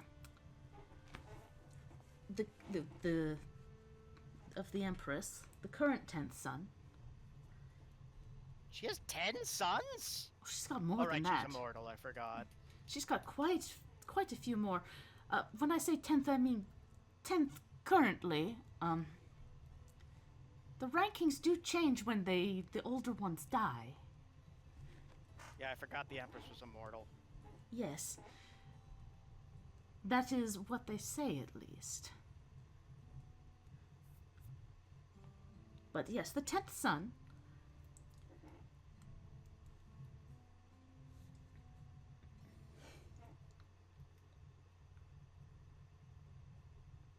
So, what do you know about this 10th son? Marcius. Marcius is a old sea dog. Very... I've seen him from afar at a gathering once. Very stern.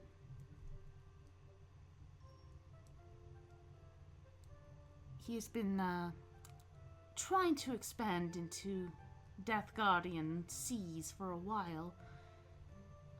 And he wants to use the Copel Islands as a staging ground, it seems like. Well, I don't know about his strategies, but I know that for a while he's been trying to get the islands. I suspect Liembra Island is also on his hit list, as it is closer currently. I know several years ago he took on the island closest to Liembra, but it was not as densely populated, so takeover was kind of swift and unseen by the Death Guardian army. They've been pressuring around there for a while.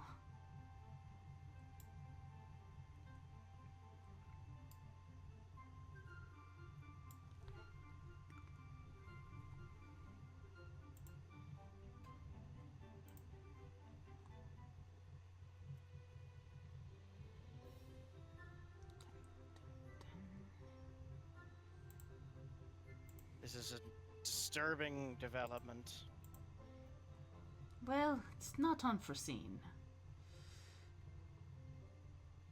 Unfortunately. The Empire loves their land, and they always want it. They always do. Bastards.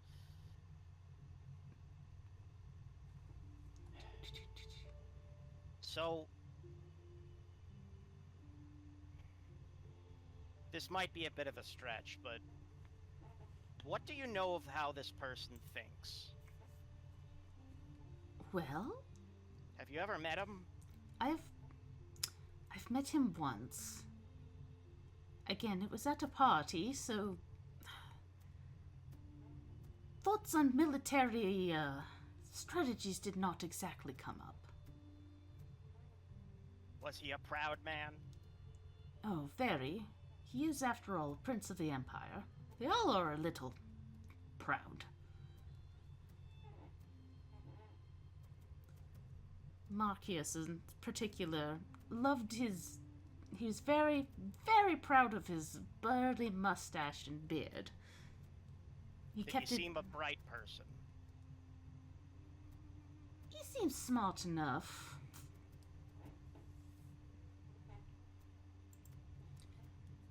And from across the way, you hear Sylvia go, "Oh yeah, Big Brother Marcius. Never met him." No, of course not, dear. You were trapped in a tower. I fear he's going to invade Kupla Island. Shouldn't and do that. The invasion may be sooner than we think. Well, I know Pavo was poking around Liembra when we were there. Maybe they've Liembra swapped. might be next then. We did kind of get in their way, so perhaps they do want to switch to Kupla. I don't know. Perhaps they're trying to take it all. Box I think Liembra that in. might be it. Yes, well, there hasn't been too many scuffles between the Empire and Dathgard full out for several years. About 85 years ago, there was more. There was very tense scuffles across the border and the Stardrop Islands.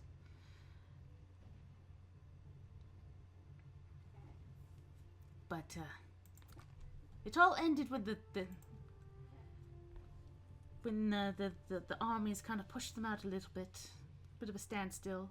And in recent years, I know the airships have been a point of concern for the Empire, as they are the only things that can stand up to their flying forces on the backs of dragons.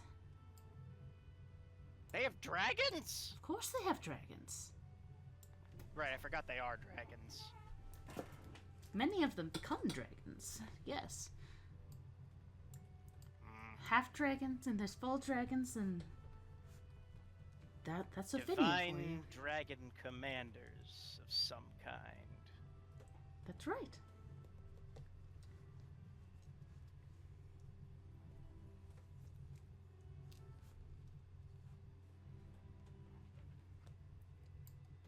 They claim that Affinia is the daughter of Brahmand, the great dragon, so she herself is rumored to be a dragon. I think she's a bitch. You hear Sylvia Sorry. crack up.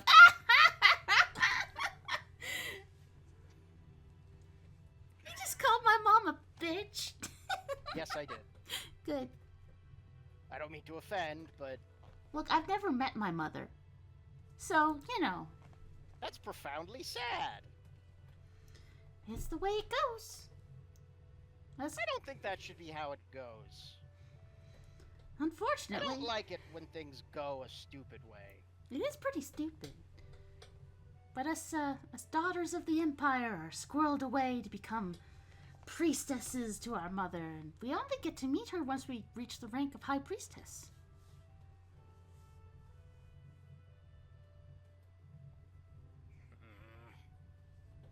I know more about my older sisters than I know about her. Well, if you know anything about your brother, I doubt you do, because you say you've never met him, but Yes, it's not very the losses. important that you tell me, because I need anything that I can use against him. Anything that might be a weakness in his strategy. Are you planning on fighting him all by yourself? This is... No. That would be stupid, even for Scrag.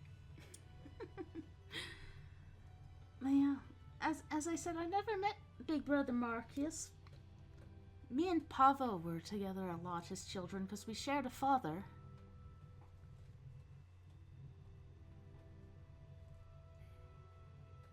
My worry is...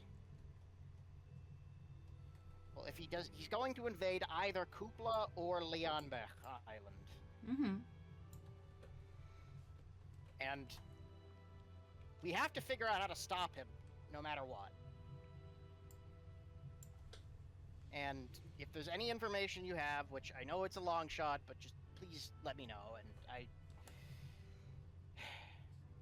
I'm not going to ask you to spy on your family, especially when they're seeking you out. And Oh, yeah, if to spy on them would require going back to the Empire. I can't yeah, you go don't back. have to do that. That's crazy. They'd lock me away again. Nah, I wouldn't be able to get out.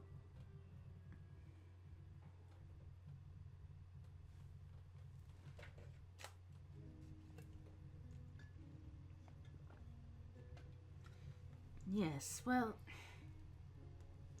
Scrag, Mr. Scrag, I Yes? want you to know that you shouldn't carry the whole burden of a possible war on your own shoulders. It won't be just me, but I have to relay this to the family somehow.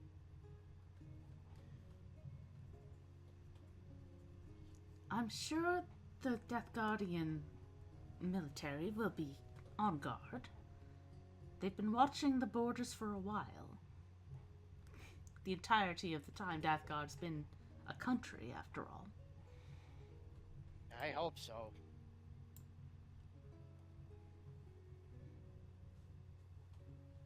One man won't stop a war, and one man won't start one. That's not how they tend to go. Well, someone's gonna have to finish it. And that's what I'm worried about. Understandable. I just fear that you're taking on too much on your own. Focus on what you can change first. Will do.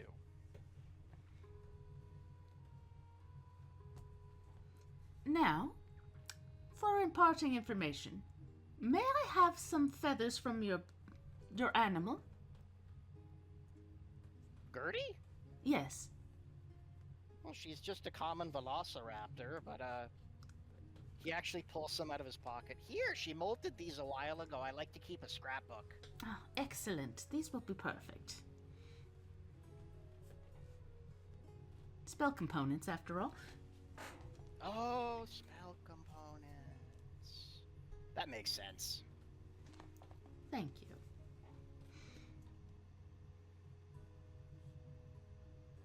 All right. And now we will skip to the next day. Monday. Boy, oh boy, oh boy.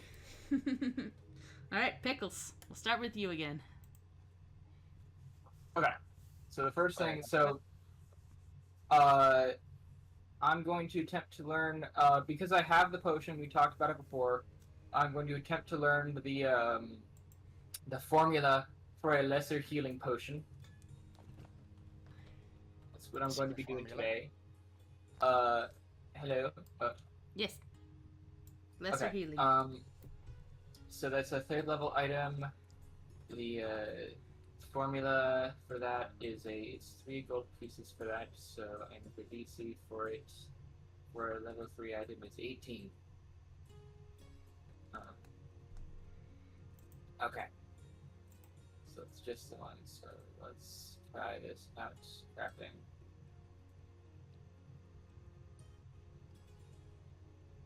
$18! Yet again, I just barely got it. Huzzah! Okay. So my question now, I do have a question before we go to the next day.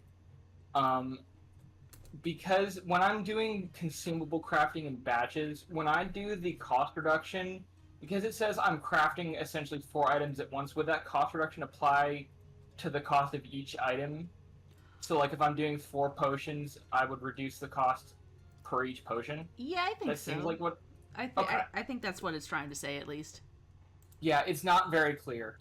Yeah, But... I love Pathfinder, but sometimes there's so many rules that just are like, I think this is what they mean.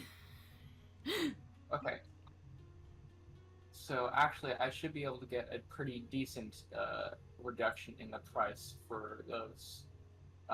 So yeah, after this, I'm gonna start getting set up to, and I should be able to just, I might do a day or two of crafting these potions to get them at a reduced price. Okay, so we'll say that's what you're doing for the next 2 days? Yeah, after this, I'm probably, I'll when we roll to the next day after this, I'll do the crafting check and see what we get out of that. Sure, I'll keep you, like, first in the list here, though. Yeah, and that's 3 gold pieces for the formula. Yeah. I don't mind paying up Secret front. formula. Yeah. It's not a very secret formula. It's a Alright. common item. It's a very well accessible and well known formula. Alright. That's me done. Cool. Nash, we'll skip to you, because Scrag did a whole big chunk at the end there. I think next for Nash, other than he'll do his I don't know when his next tattoo lesson. Yeah, I think she said we set up around noonish, and as many as you wanted to do. Because she was pretty free those days. Yeah. During the week. Yeah, he would do one every day that she was available for it, which we don't have to like play out or anything. I can just make rolls to Yeah. for personal keep track of how good he's getting at this. So I can do that, and then I do have one thing after that for when he gets done. Cool. Let me find my thing. Give me some tattoo. Check. Crafty A check. 14 for today. 14. Yeah. Count that as a success. And yeah, she teaches you a few more techniques to try and get like smooth lines, and it's working pretty well. Yeah. Okay. Then once he's done with that, actually hang on before that, because you know he's gotta every new day. Coffee. We gotta, or we Coffee don't start the day right. Alright, still good at coffee. Okay. So now, having all of that taken care of, heading into the afternoon, he is going to seek out Vaz. See what she's up to.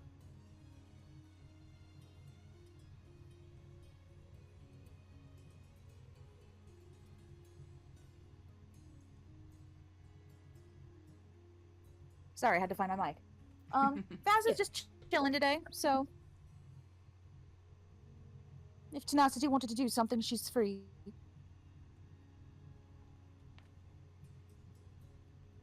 Yeah, Nash will approach her and, from what little you can see of his face, you can still see there's a little bit of sheepishness to it, as he comes over and he's like, Vaz, I was hoping to ask a bit of a favor of you today, if you don't. Of course, darling.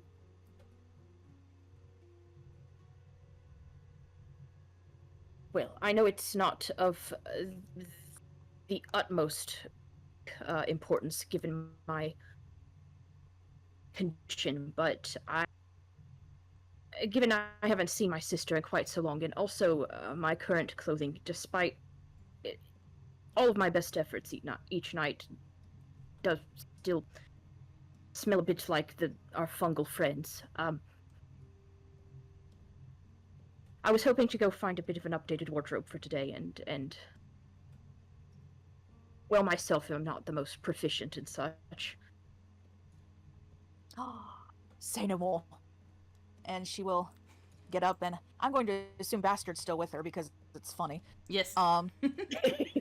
Oh, absolutely. And she's going to pick him up, put him in a big bag she has, and they're going to go out on the town together with Nash. I thought you meant putting Nash in the bag, and I was like, that's a big bag. No, Bastard is the purse dog, not Nash. Just put Nash in a pup who straps him on her back and goes. Bitch, we're going shopping. Let's go. Kid and loser, we're going shopping.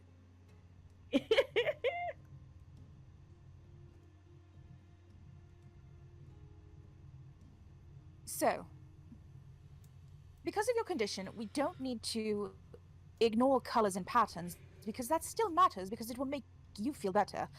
However, I think what we should focus on is the silhouette.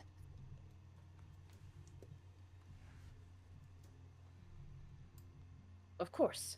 Nash nods in complete understanding.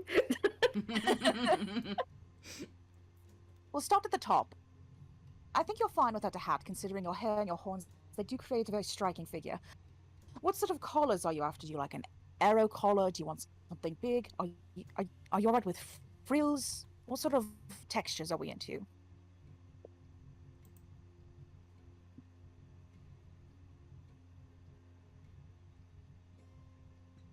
Nash sort of stares at her for just a moment and then just kind of clears his throat and he's like, I don't have any preference toward textures, as it were.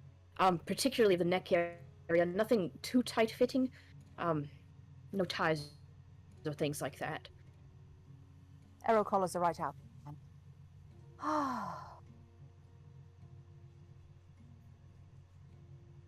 Perhaps something a bit more roguish. An open collar with a high-necked coat. Nothing fur. Fur does not stay nice at all.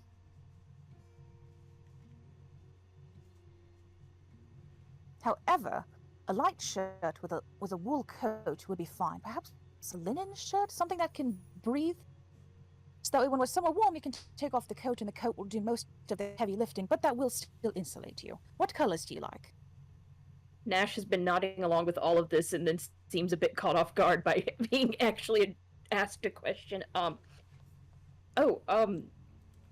Any color's fine by me. I'm quite partial to purples, I suppose, but there's none that I don't particularly. Are you averse to any patterns? Do you have a particular distaste for argyle or gingham or anything? Oh no, I do quite like patterns. I've been accused of mixing them before. Excellent. In And a way, one you know, Vaz, must she also mixes ought not, patterns. She apparently. has the. Oh, sorry. Oh no, he was just saying in a way one ought not apparently. But yeah, you can tell because you know Vaz, like she's got like the gradient on some of her accessories. Her coat has like a brocade, and she has the striped pants. She also mixes patterns. Mhm.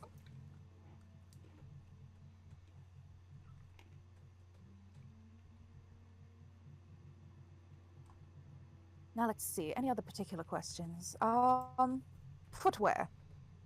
Do you like a boot? High, low, open-toed? Oh no, closed-toed, I should think. I've gotten quite a bit of wear out of my loafers here. I think it perhaps time to upgrade to something a bit more adventuring. Perhaps a boot. All right then, let's go in and see what we can find.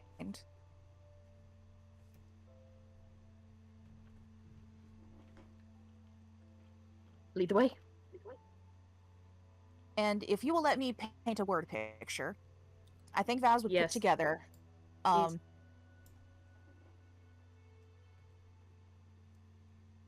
probably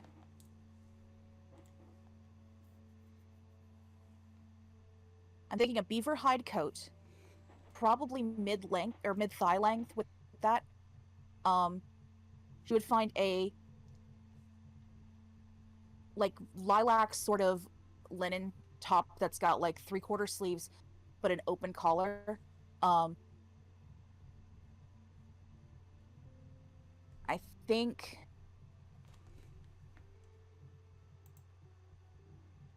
probably a dark pair of like riding breeches. And some nice shoes that have like some really pretty like filigree around the knee where they come up. And I think she would also top it off with a scarf. Yeah, and like as you're like looking, at first you're like trying to find a coat that looks kind of similar to what Nash has going on, but you find that a lot of the heavier coats just aren't for sale right now. Because it is the middle of summer. Yeah. And he goes along like fully following your lead for all of this. He does seem to be a bit pickier about the coat. In terms of pockets, he keeps checking for like how many pockets they have on the inside and on the outside. Yeah. No matter how hard you look, you just can't find something quite the same. Quite what he has in his head for the coat. Everything else, easy enough to find. Also, describe this scarf for me real quick, because I am writing this down.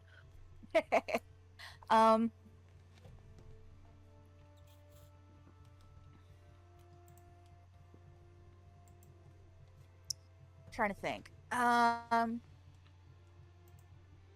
think it would also be linen. It would be like more of a decorative scarf than like a heavy wear scarf. Probably an infinity scarf. And I'm thinking it would probably be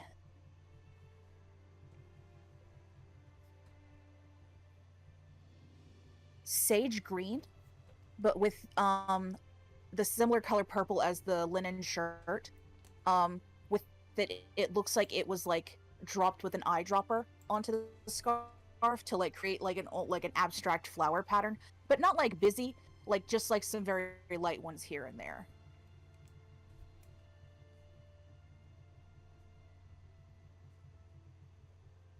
Got it.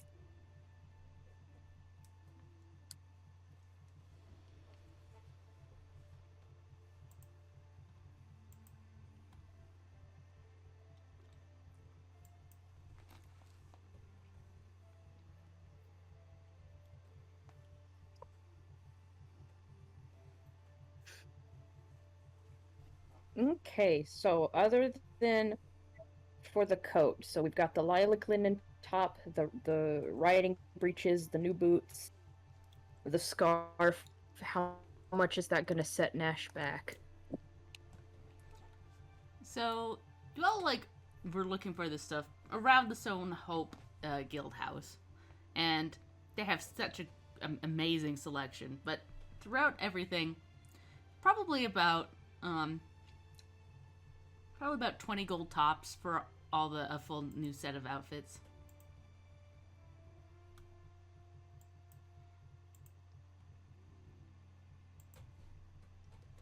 Because it is top quality stuff. Vaz is more than Yes. willing to help pay because she dragged you to the expensive place. Oh, Nash will wave her off and tell her the same thing she told Scrag, and it's like, if we come to our day to fly out and I can't make it on the airship, we can settle up then. But for now, I can manage.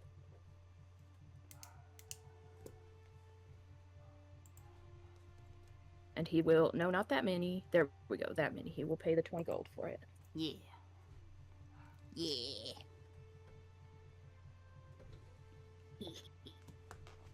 Now, I don't have to design an outfit.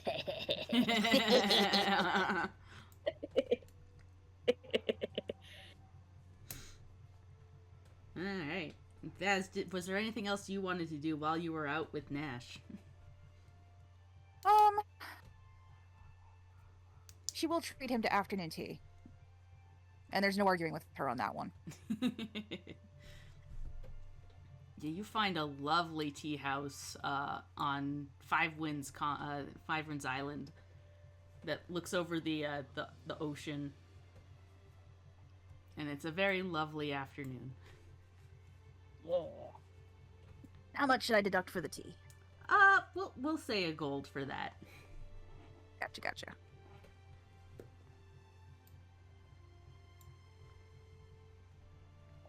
All right. I think we will go with Creek next. It is the day that Professor Mary has told you that your meeting at the foreign embassy takes place. Boy, Creek is very nervous and anxious, but also excited. She's feeling like a lot of jittery emotions right now. And you meet up with Professor Mary at Horizon Square, and the two of you head over to the foreign embassies. Past the intimidating Imperial embassy, you find the building that you had kind of visited here before, but weren't allowed in as they were setting the place up. Yeah. There's a gate at the front with two lawkeepers there. But if you look past them, in front of the door itself, there is another set of guards that are elven in very flowy armor that looks more decorative than practical. Oh. And Professor Mary walks up to the lawkeepers and shows them her little invitation. And they nod and let the two of you in. And you walk by the elven guards who give you a small little nod as you enter in. And this place has lots of curved lines. Nothing is straight in elven architecture. It all is built with the flow of trees, with the flow of the earth. So everything's curved. So it's gay. I'm yeah. Nothing's straight with those. Nothing straight. I see the joke. Ha ha ha ha ha ha ha ha. Continue. Yeah, and the two of you are led by an elf with darker skin and bright yellow eyes, looking like a butler basically.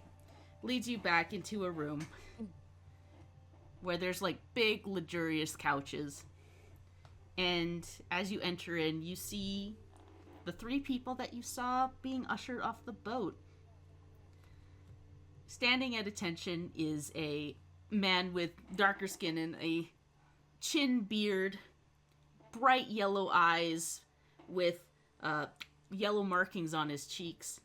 He's got his hair tied up into dreads, and then that is tied back into a ponytail. And he is standing at attention next to what looks to be a teenage girl with big dark eyes that seem to reflect stars in them. Her hair is chunked out into these big clumps of white hair. And she's got a little, like, tiara with a little sun on it. And sitting on a very comfy looking chair is this very old elf. She's all wrapped up in cloaks, and her face, you get a better look at it now, and you see that halfway down her face, like her whole half of her face, it looks like old healed burn scars. Straight down. Her ear is like a different color than her other ear. And she's just kind of rocking a little bit in her comfortable chair. Ouch. And the little girl, or the teenager, she kind of like looks at you and fumbles a little bit and looks up at the man next to her, and he like nods and goes, yes, hello, welcome to the Elvish Embassy. Pleased to meet you. My name is Rinia Kelris. I'm the ambassador. And the taller man nods. That's good. You got it? Yes, Papa. I got it. Hello. And Miri excitedly, like, almost runs and sits in the chair and smiles. Hi. Pleased to meet you. I have so many questions. But first, let me introduce you. My name is Professor Mary, and this is Creek. And she pauses and goes, Creek, yes? What's your last name? Creek, like, immediately, like, kind of, like, subconsciously, she kneels down, and, has her right hand on the ground as she bows. Like, as Miri, like, ran over, she immediately did that. And then when she asked for Creek's last name, she, like, kind of snaps out of a daze and goes, I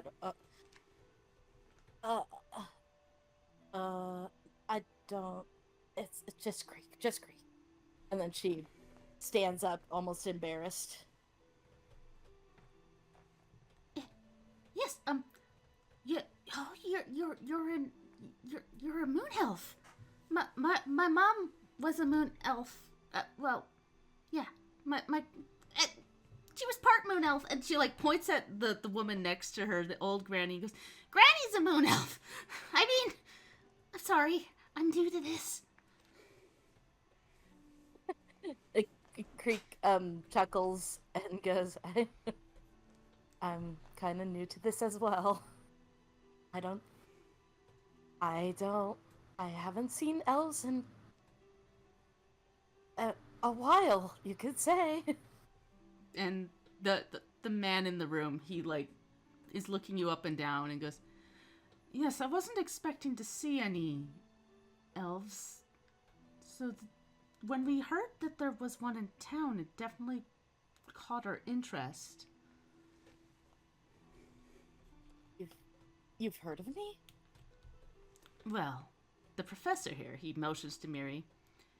She indicated that an elf wanted to come speak with us. We were frankly a little shocked. Yeah, we didn't know how many elves are left outside of Sephalis. We know that there's some in the Imperial country that they've hid up in the Enchanted Forest. Yes. Yes, and there's also the Cavern Elves. Many of them dug themselves deeper into the ground when the Empire attacked. So we've been cut off from them for some time. Quick aside, refresher, the Cavern Elves, that was the thing that we discovered, right? Or I'm not sure if you actually found out much about the Cavern Elves. okay. Was it a different sort of elves that I'm spacing on the name, Pickles Master E showed us? I think that was just old Elvish, It's old. just like an old Elvish site that he had taken Okay. over. I don't know why I thought it was in a cavern. Okay, never mind. It was under his house, so I think that's where the confusion laid. Is a lot of the stuff was under his house. Okay, yeah. Okay. Aside gone. Yeah. Yeah, nothing Creek knows that much about the other elves, yeah. Oh, fuck. Uh-oh. Uh-oh. What's wrong? Can I be heard? Fuck! I can hear you. Yes, you can be heard. Can she hear us is the question. Oh no. Phew. Oh no! Okay. Whew. Are we back? Be back? You We never... can hear you. We can hear you. Yeah. Sorry, my internet was like, yeah, actually, no, sorry, no Creek time. Sorry. No. Oh no! Yeah, we could still hear you. We were just assuming you couldn't hear us. It's that fucking meme of the guy of going, where I was saying, hello?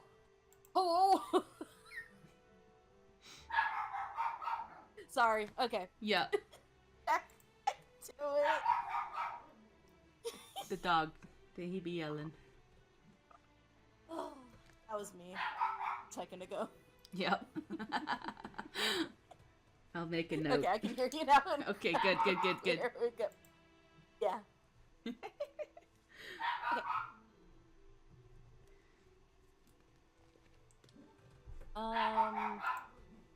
Yeah, Creek will just kind of. Actually, she will scooch over and plop down. Is it like is Mary like kind of on a couch, or like is it just a chair? Yeah, Mary's on a comfy couch, and then there's two chairs where the young Rinia is on, and the older elf is sitting. The man is standing next to Rinia. Creek is gonna sit down right next to Miri.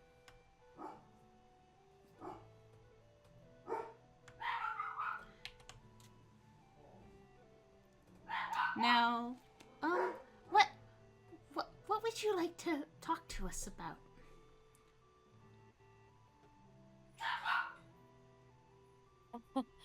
Where do I even begin? Oh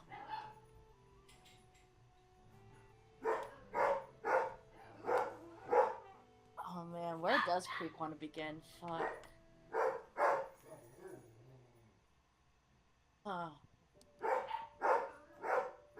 I think.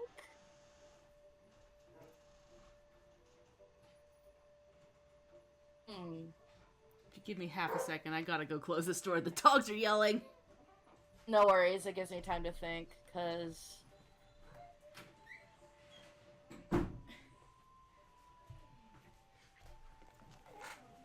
Okay, sorry about that. You're totally good.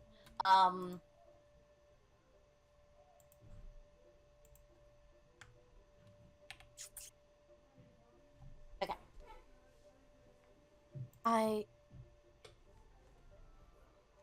I'll be truthful. I don't know much about myself or elves or anything of that sort or culture. It's completely foreign to me now. The sun elves and moon elves, what does that even mean? What is... Well, moon elves, They used to live on the moon a long time ago. Then something bad happened. Something really bad happened. She looks at her grandma.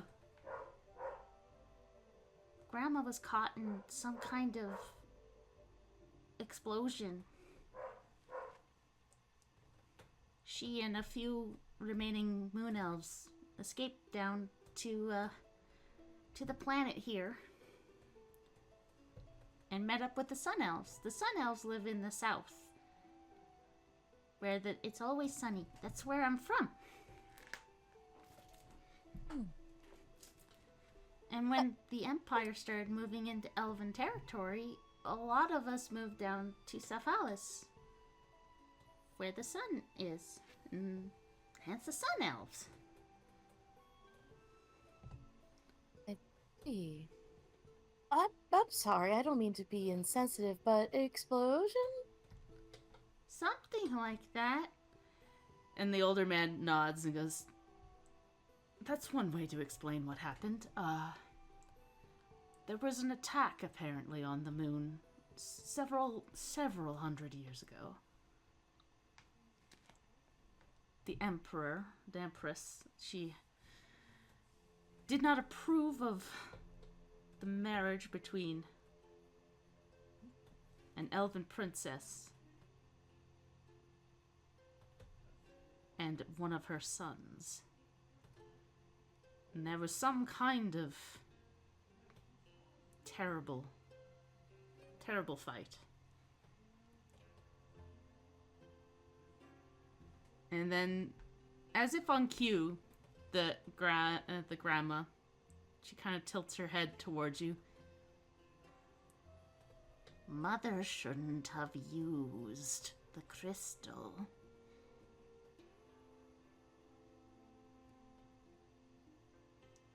If she didn't, then you'd still be alive, Captain. And the small elf, turns quickly towards her grandma and goes, Grandma, what do you mean? What's going on? Are you alright? And she, gets out of her chair and, starts, patting her grandma. It's okay. Aw. I'm sorry, Captain.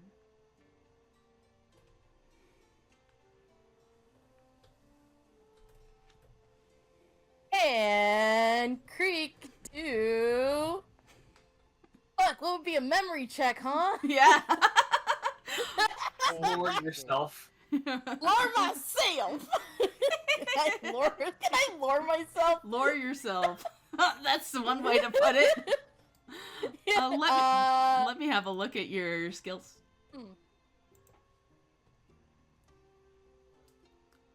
Maybe society?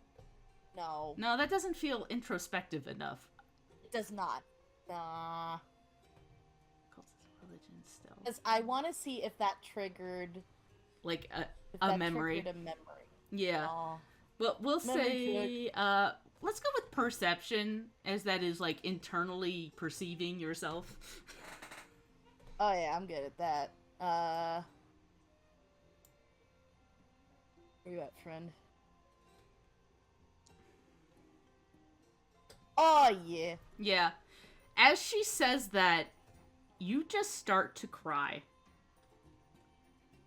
You don't know where these tears are coming from, but suddenly you just are, tears streaming down your cheeks. And you find yourself almost in a trance, walking over and kneeling in front of this grandma. And she, puts her hand on your cheek. I'm sorry, Captain. You were just trying to protect me, weren't you? And the memory from that dream you had a little while back comes back in full force. Of you clutching onto this little girl, this little princess, as everything burned around you.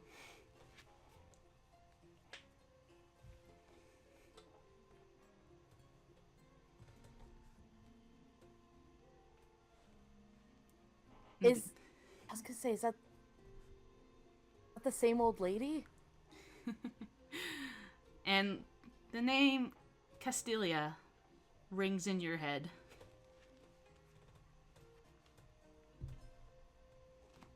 You will mutter that name while she's like, I feel like she's like crying, like without an expression on her face, Yeah. That's and what. she just mutters Castilia. How do you know Grandma's name?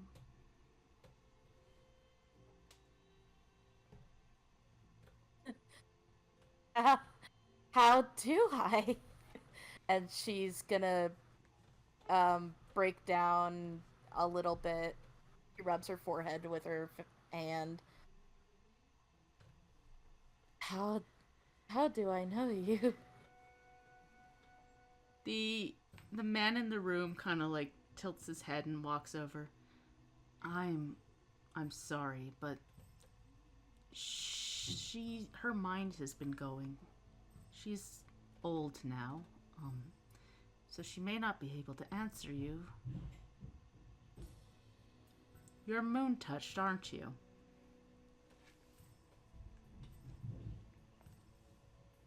Yes. What does that mean? Oh, I know that one, she said.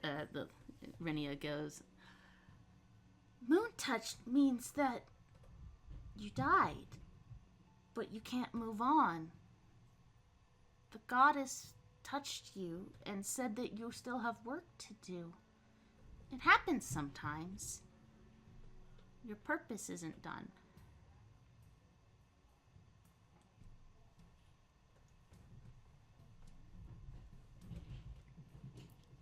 What? I don't know my purpose. And How am I supposed to finish what I need to do when I don't know what I need to do? maybe you think, Daddy? And he kind of looks at her and, I don't know, maybe. And Renia like kind of pulls your head a little bit, like puts both of her hands on your cheeks and moves so she's looking at you. Mm-hmm. You know we're stuck. The elven souls are stuck.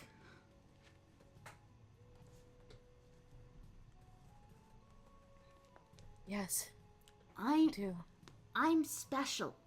I was the first daughter born in 100 years. Oh, It was slow How at can that- first, but eventually the souls stopped coming back and children stopped being born. The elves are dying.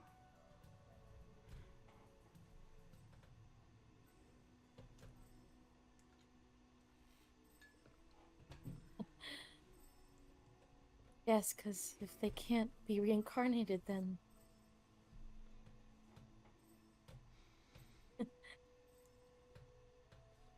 how do we fix this? I was sent here to try and figure that out. The queen of the Sun Elves, for a long time she thought if we just held up in Safhalis, we'd be safe, and eventually everything would work out. That's how elves think. We live so long that eventually things will just work themselves out. But it keeps happening. Less and less. Every year, something has to be done.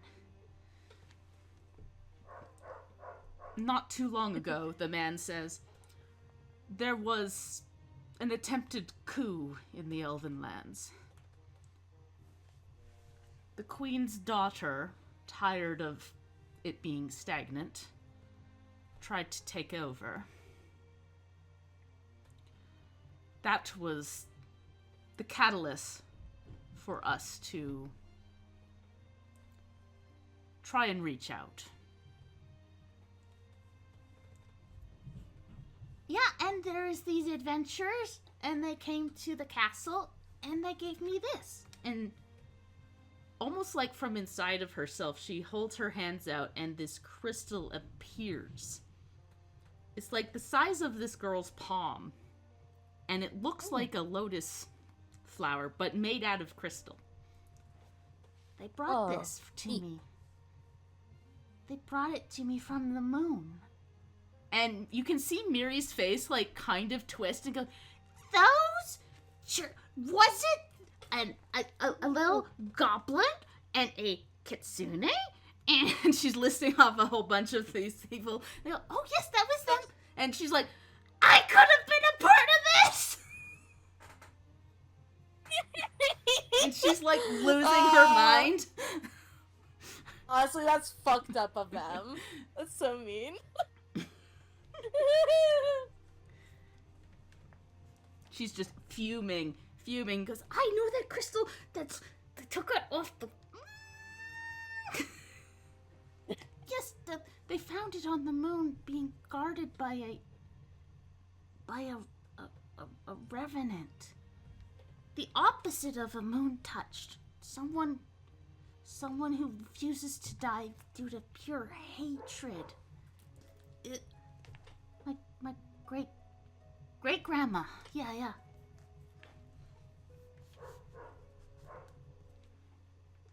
But we thought if we could get the crystal going, we could heal more elves and things would start going again. But it hasn't happened yet. Something's stopping us. There's something else blocking our way.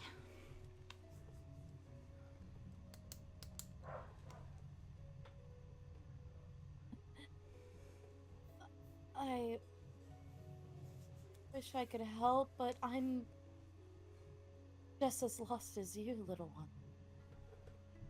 Oh. You haven't heard anything? No, if anything, I came to you for guidance. Well, that's something, all right. You got something, and then it's nothing. Now, and you hear the older man kind of put his hand on her shoulder. It's all right, Rinia. It's a start. We know that there are elves out there, and we know that there's a moon touched. Possibly being guided by the goddess. Whether you realize it or not, Creek, I think you're supposed to do something for the elves. The goddess wouldn't bring you back for nothing.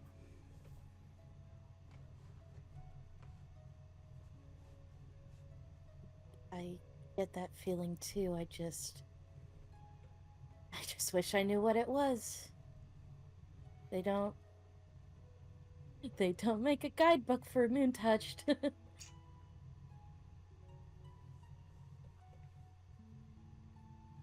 Perhaps I can at least give you something. As I stated before, the cavern elves have cut themselves off from us long ago, digging themselves down deep underground. Perhaps if you're heading in the direction of of the cavern elves, you could put in a word. We could try to reconnect if we can bring everybody back together. Yes, of course. That could be something. Are you heading into caves anytime soon? Not anytime soon, but and Creek will stand up and bow once again. If it's anything to help my people. I don't want to interrupt, but we are. We are, in fact, going to caves. Fuck! For gore! Me trying to weave everybody's stories together. Thank you, No, Sam! we're definitely not going to caves. I need better notes. I need to stop doodling. It's all good. We've been calling them mines, but what is a mine if not a cave? Yep, Also, we really like your doodles. we do Yeah, love your don't ever doodles. stop doodling. I love. What is a mine if not a cave that we want it bigger? Yeah, I love you, Katie. Scratch that. Reverse it. She will, still bow. And go. Mr. Cannon for me. In fact, we are going to go to some caverns, hopefully. I mean, if anything, I will not disappoint. The man comes forward and, like, sticks his hand out for, like, a grasping handshake. Well. Oh yeah. Creek slaps it. No, Creek does. Yeah, and he, like, do a handshake. does do the handshake. I'm picturing, like, up on the arm handshake. So, like, you're grabbing the upper arm. Oh, yeah. And the two, Yeah, and he classic. goes, "My name is Captain Qatar Kelris. It has been a pleasure to meet you, Creek." The feeling is mutual. Now, if you tend to be around, it would be nice if you could come visit Granny Castiel. She seems taken with you. And you seem to have a connection. Sounds As I very s- much like that. As I said, Oh, she's sorry. getting older and her mental fortitude isn't what it used to be. But this is the most she's talked in a while.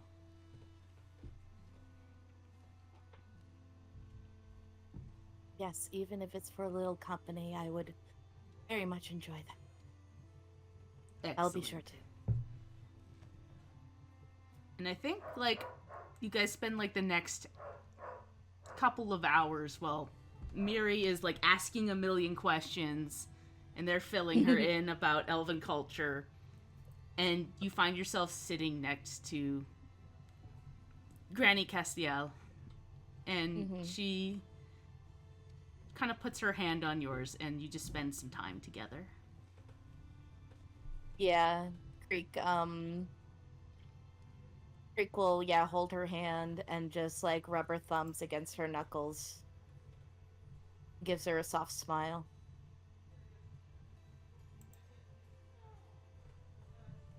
And I think, like, before you go, she, like, leans over and whispers in your ear, "I found a very dashing prince.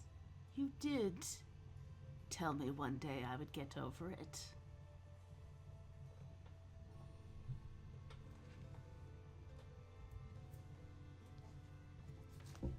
And you have, like, this mental flashback of this girl going, "Oh, boys are icky."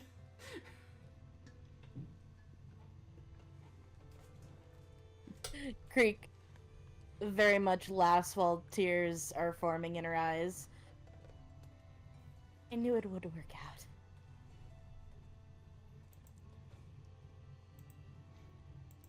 And that's where we'll close out that scene. Yeah, no, he's going to go back to the river rats the day after and say, "How would I go about acquiring information?" They smirk. "Well, you pay for it, and we go find it." Half now, half when you get it back. When you get back. This is a dangerous mission, and I'm willing to pay top dollar for it. Ooh. All right. What do you have in mind? Raven says, leaning in. Marcius Ulfinian, Prince Marcius Ulfinian, Oh. is the leader of the Imperial Navy.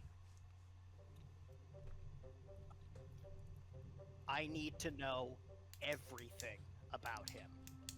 I need to know how he sleeps. I need to know what he eats. I need to know how he talks. I need to know how he walks. I need to know everything. And most importantly, I need to know what his plans are. Interesting.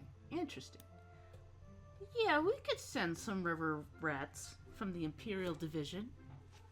You can tell I'm serious because I lost my accent. Scrag is very serious. This information is vital to the survival and independence of the Uruxi Isles. If you say so. All right. How much? Big wig like that. He's really tall on the Imperial line of command. Do you have agents embedded anywhere? We have a couple, but of course, we're in a little bit of a schism right now with the river rats. I can do what we can, but it'd be better if we could find a way to end this first. Oh boy. I help you end this. You do this job for me free of charge. That sounds doable. Put me in charge of the river rats and then we'll talk. I'll have to run it by some people first. Of course.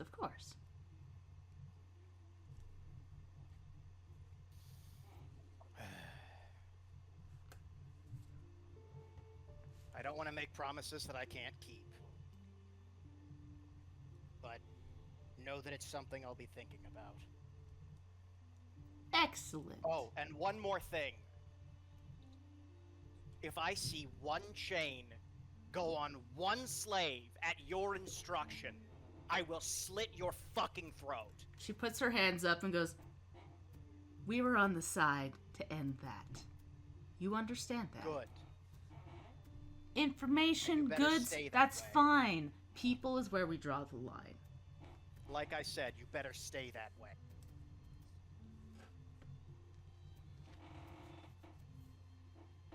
All right.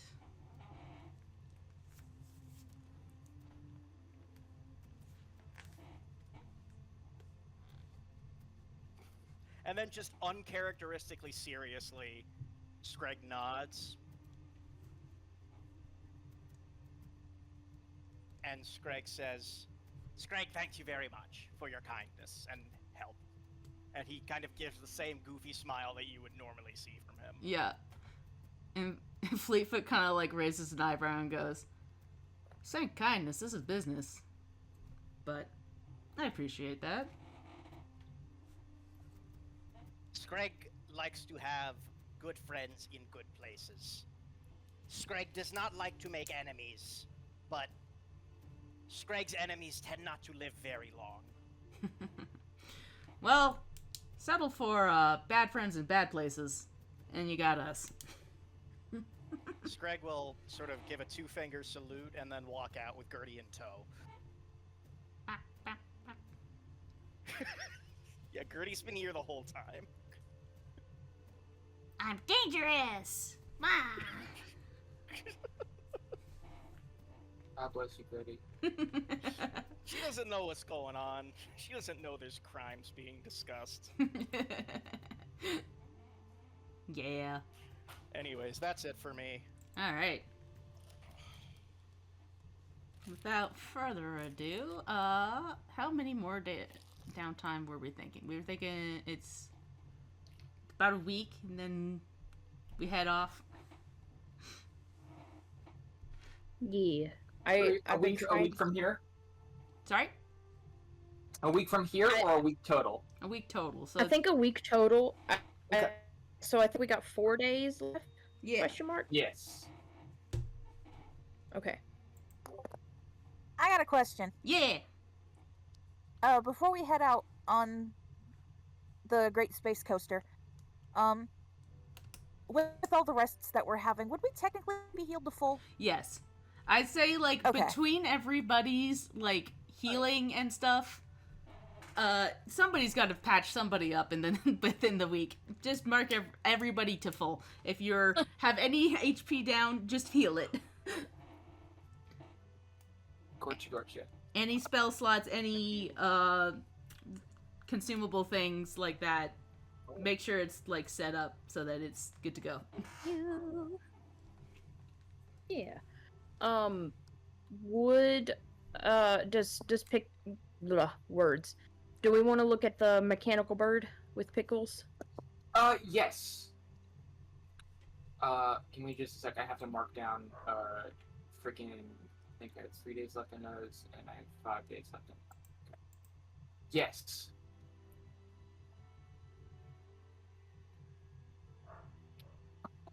So yeah, Pickles would probably be just chilling.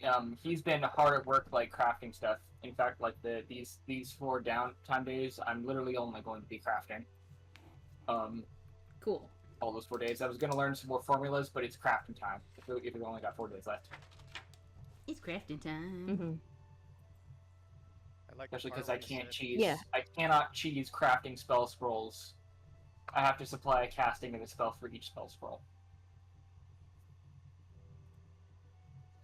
But yeah, he's probably going to be either in his room or at Blitzy at the Iron Spells. Probably more likely in his room. If there are any ingredients that Pickles needs, Scrag will happily run out and get them. Nothing at the moment, I think. In case he just brings him some more kimchi later.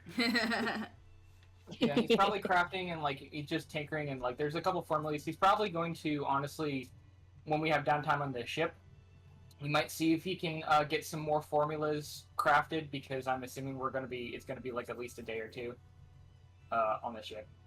Yeah. And like formulas don't require the same amount of stuff as like actually crafting things. Mm-hmm.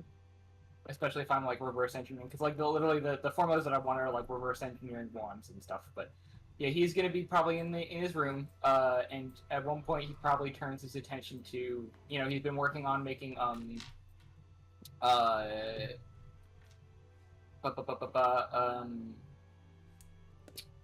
am I thinking of? Like some potions and stuff. But he turns his attention to no, actually, Nash has that. Sorry, never mind. Yeah, no, I was just gonna say that it's probably that evening when they're just back at the inn settling in for the day. Nash, Pickles is trying to like focus on his work, and he's just kind of doing that thing where Nash is rambling at him, and he just kind of going while Nash is still like puzzling over like, what do you think she meant that she can't go into the mines, but she can't tell us why we're let her all of this. Until Pickles finally gets to the point, it's like, yeah, I'm sure all of that's fine. This mechanical bird, though, what's that about? And Nash will pull that back up and show him to remind him of the tiny mechanical message bird that he received one day. Oh, that thing.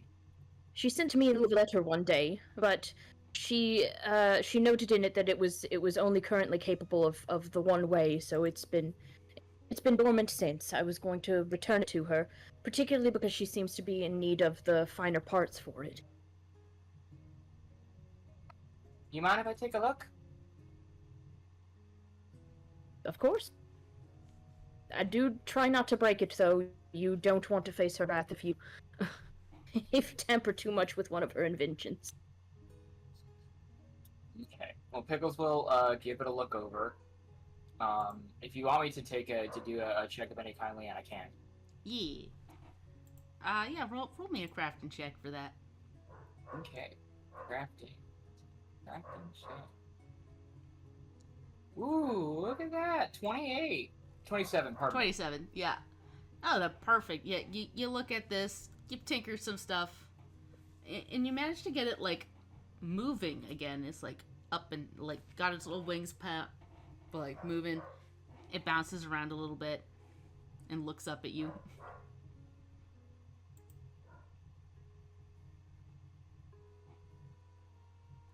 I mean, I think probably I need to.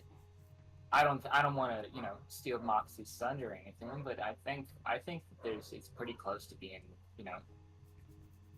ready to go. I don't think she'd say no to the help with it. Yeah, having these kind of things would probably be pretty useful too. Because I was She did looking mention at being low on oh, parts.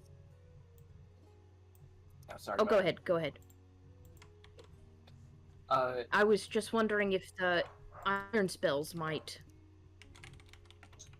have anything like the big mobs here. Maybe I might take a look and see. I probably want to ask.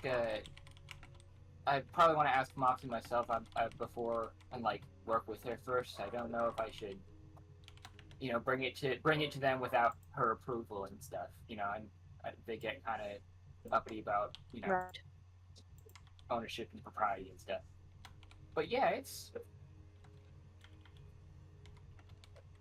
worth a. I don't think she'd mind exchanging it for their airship plans, but would do to ask her first. Mhm.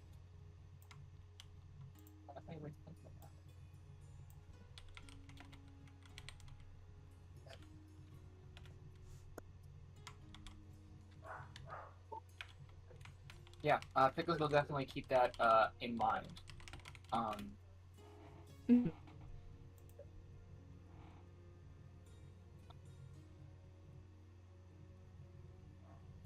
But yeah, that's what he's got. Yeah, I've got two I more think that's it for Nash until the morning we leave. Other than rolling a couple of checks for each of those days for crafting with his tattoos. Yeah. Yeah, I think with all the days that we spent, I officially can try befuddle to learn befuddle and invisibility again, and I have one more day left on phantasmal pleasure. Cool. For the tattoo stuff, if you could roll me a couple more crafting checks, one for each day, so 4. Yeah. That's not the page I want. There we go.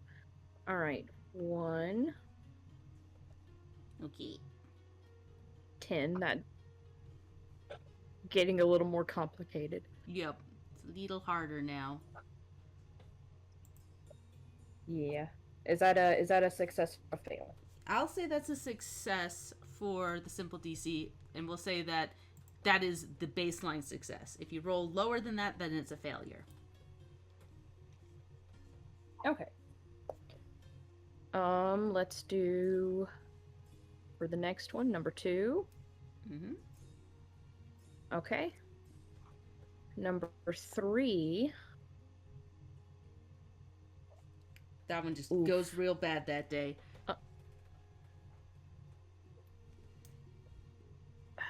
What else do I have today? Is that worth my hero point just because I hadn't used it?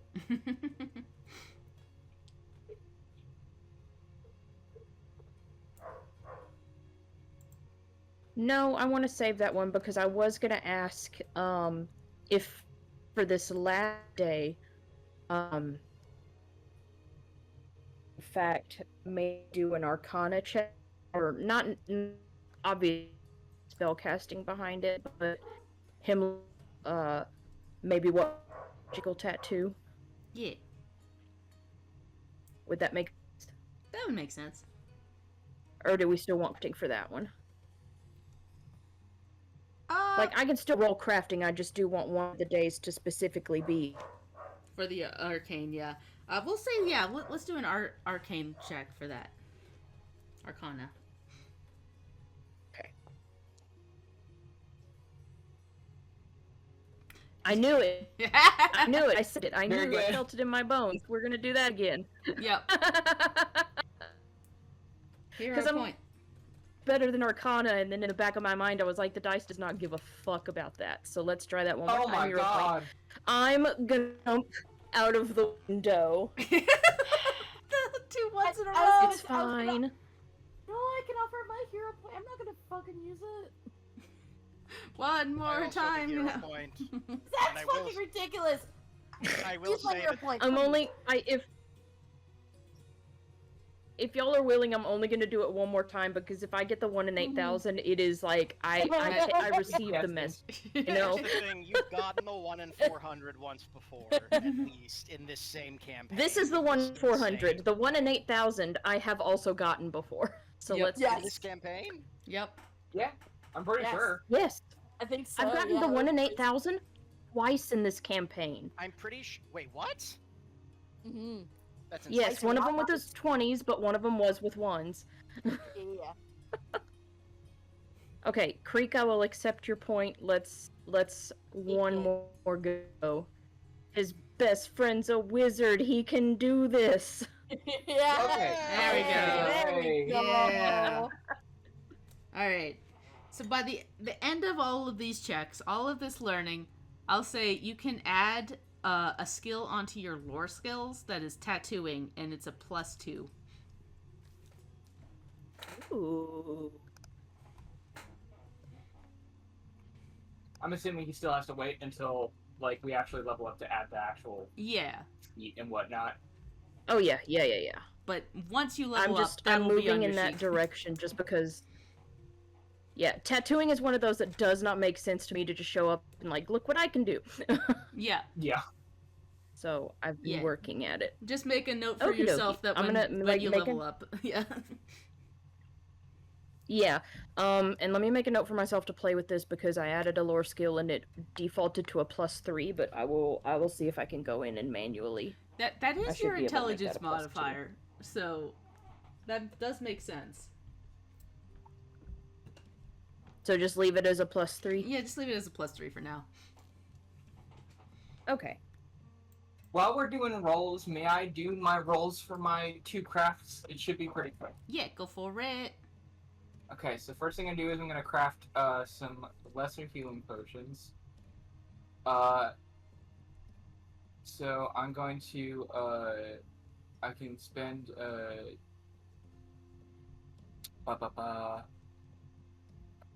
Okay, so it's giving me the 18 gold pieces, and I would need to spend. Okay. Come on. Now you get a critical success. So I'm going to. I was gonna say, don't mind me. I'm gonna do those coffees real quick, and now I'm upset, but it's fine. Still don't mind. So I'm going to. Do I? I don't know if there's not a way to friggin'. Let me pay the 18 gold piece material cost, and then I will then subtract, because I'm only going to spend 1 day discounting the cost, and it's like 8 silver times 3, so 8 silver times 3, so it's 24 silver. So I would have spent hold on, 24 divided by 10 divided by 10. So 18 minus 2.4 is 5. I also need to subtract 15 gold and 6 silver for the day that I spend doing that. So now I've crafted some lesser healing potions over 2 days, and then I can only do 2 of them because I need to supply casting each time.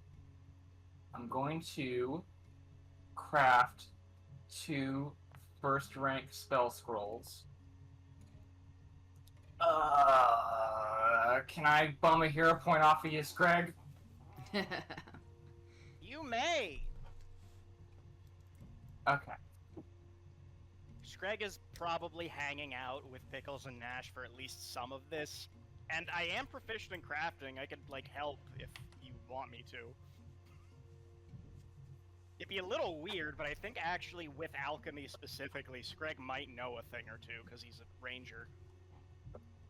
4 gold pieces, so it's 8 silver per day, times 2 is 16 silver, so it's 4 gold pieces, minus 1.6, so it's...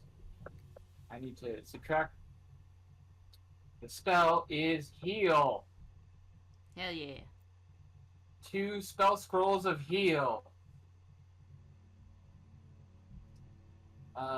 So I subtracted the 4, and then I also need to subtract another 2 gold and 4 silver. I believe I've done my math right. So where are my heal scrolls? Where have they gone?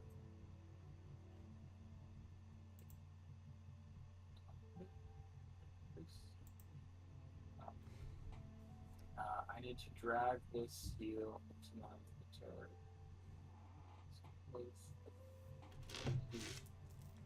I'll figure out how to get these, but I'll get them, but those actually are gonna go to Nash.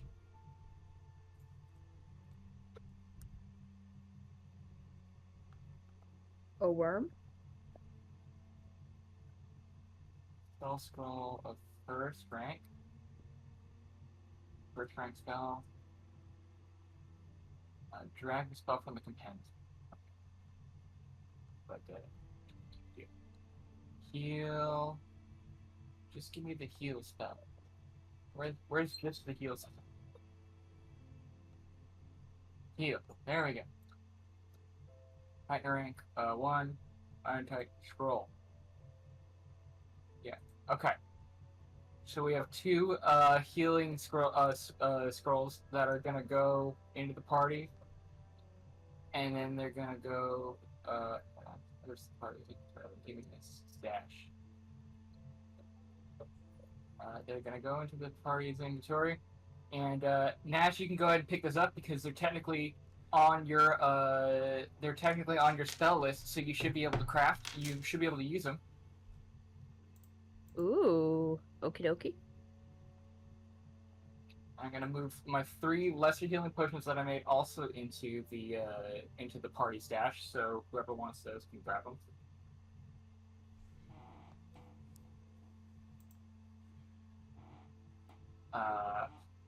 And then the last thing is, I'd like to try invisibility and befuddle again. All right. To learn those. Learn a spell. So the DC is 18 for invisibility and 15 for befuddle. And it's not. So we're going to do invisibility first. Woo! Woot. So that's a success, which actually becomes a crit success because magical shorthand is the best feat ever. So that's 3 gold pieces of stuff subtracted. And I've learned invisibility. The way you write is very user-friendly. I think even I understand bits of this.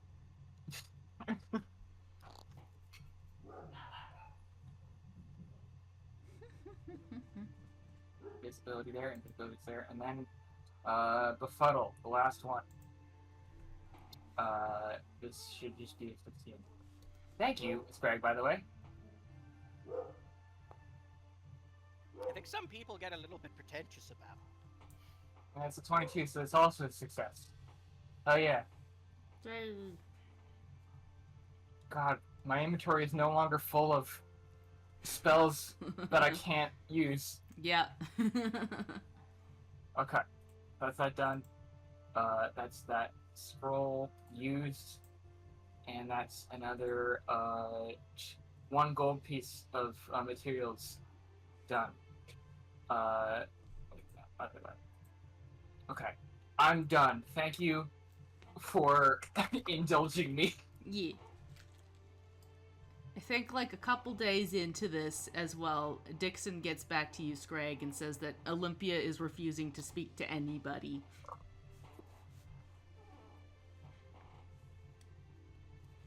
Not a problem. Thank you, Mr. Dixon, man. And he gives like a little nod. I did what I could, but can't talk to someone who won't talk. Quite frankly, you've done more than you had any...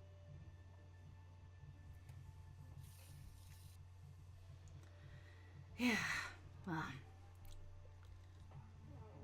last I can do for now. Things are about to get a little messy. Elections for commissioner are coming up. Can Scrag run for commissioner? You have to be a lawkeeper. Oh. Can Scrag vote for you? You might. If you Scrag needs to become a citizen. Scrag is not citizen yet. Yeah, when you become a citizen, you may vote for me. How does Scrag become citizen? There's lots of paperwork. Scrag wants to do this subplot. Maybe another time. Sure, another time. And yeah, that's where that is. Any last things before we roll into the last day of downtime?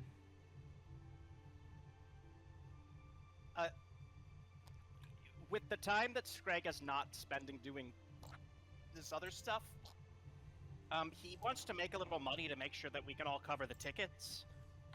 So Okay. he is going to be hunting, hopefully with Creek, if Creek wants to come. Yeah. They're gonna find Bigfoot. Yep, we're gonna find Bigfoot. We're gonna become friends. We're gonna hang Yeah. out. If there's any like lesser bounties that you're comfortable that we could like take care of without having like, Yeah, a I think this will be multi-page like fight. earn Yeah. earn income. Let me just look it up. It's an I actual was gonna say, is downtime there- activity. Yeah. Like, is there a like, not even like hunting like ferocious beasts, but even just standard like hunter gatherer Massive gazelle carcass. That doesn't help. gazelle in the Yeah, I don't in think the that's woods? gonna be gazelle. Maybe I don't deer. think so. not Deer here. maybe. Not here. Elk maybe. If there's I wild, mean- look, wild boar is probably the #1 target for Scrag. Yeah. because Yeah. They're invasive species, and they're also Scrag's favorite food. I mean, it probably just comes down to what skill Leanne's gonna let you use for earning Yeah. income. Yes. I'm just trying to find where it is in here. Oh, here it is. Alright, you guys are Oh, thanks level for the 4? Yeah. Alright, Ye. Level 4, you said? yeah. So Yeah, if you're using like level 4. survival to go hunting for earn income, let me just get up the difficulty class so I know what you're aiming for. Really quick, Yeah. there's worth of rations in the. Everybody to go grab one. Ration. Nash has gotten Oh. them back up. I see him. Thank you. Cool. Thank you. Although we're about to get a bunch of Mm-hmm. rations, I get the feeling. But I yeah. thought, we're Yeah. gonna sell them, aren't we? Yeah, this Sorry, is... yes, we're gonna sell them. Yeah, Yeah. yeah. So yeah, Yeah. roll me some survival for hunting. We're just gonna both roll, yeah? Yeah. Yeah. Genus- Survival. Can I do nature instead, or is that No, that's for identifying stuff. fair enough? Yeah. Yeah, 19. Ooh, nice. 23. 23. Nice. Alright, so 23. Gertie comes back just with the biggest bone in her mouth and the happiest grin on her face. So happy. It's Scrag made bacon. so I'll say More you bacon. income earned. You are trained and trained. Yeah. Seven Uh, times- Yeah, I did not take I took my expert in nature, not survival. Yeah, Oh, Freak is trained in nature in survival. yeah. So you each get 28 gold. 28. Nice. That's pretty damn good. Well, that's for like 4 days of hunting. Nice. Very nice. Worth it. It's more generous than what's on the sheet, but the sheet is like you get 7 like silver pieces. I'm like Fair enough. that's nothing. Well, 28 gold split between us, I'm assuming. yeah, Oh, it's each, right? each, yeah. Oh, Yeah. okay. I got That's confused there crazy. because you both rolled a success. Mm. That's so much gold. I mean, you're That about to was- spend it that on was plane grand. tickets, so... Yep. Yeah, fair enough. We're gonna need every scrap of gold we can muster. Yeah. Nash Shrek. probably is going to need some help because he's about to make one more expensive purchase. You got it, dude. Yeah.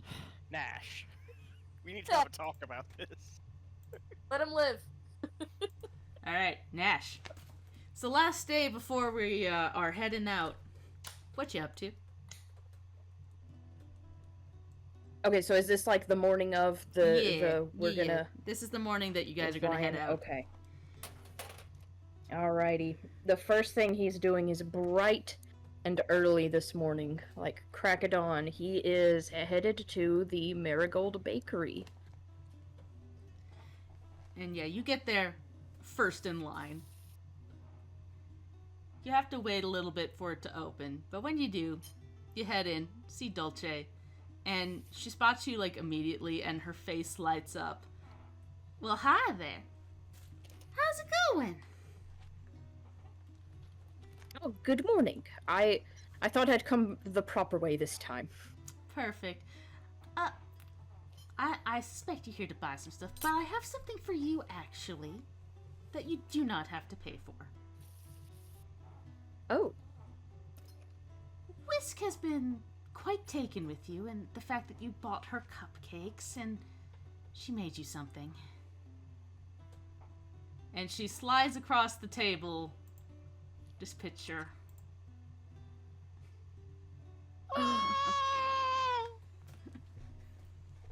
Adorable. it's even better because it's not loading for me yet. It just says the words Shadow Man art.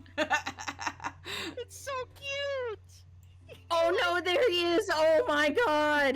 The caption is so good. Just scroll down to the caption is bottom. so cute.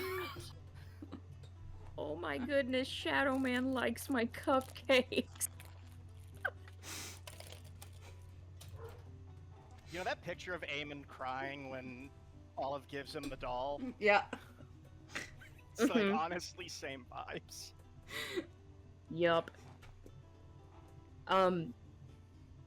Nash looks genuinely touched as he takes the picture, like, oh, well, goodness, I do tell her I said thank you. I am in fact here to purchase more of her cupcakes if she's made any for today. She sure has. Now, I'll get you some of those. Anything else? Let's see. Let's do 6 of those, 2 more of those wonderful apple pastries, and 6 cinnamon buns. Perfect. She gathers up your goods and goes, well, that'll be about 20 gold for all of this. Cinnamon buns are in high demand. If they make meat pies, then they're getting a bunch of fresh meat. Yeah. He will pay the 20 gold.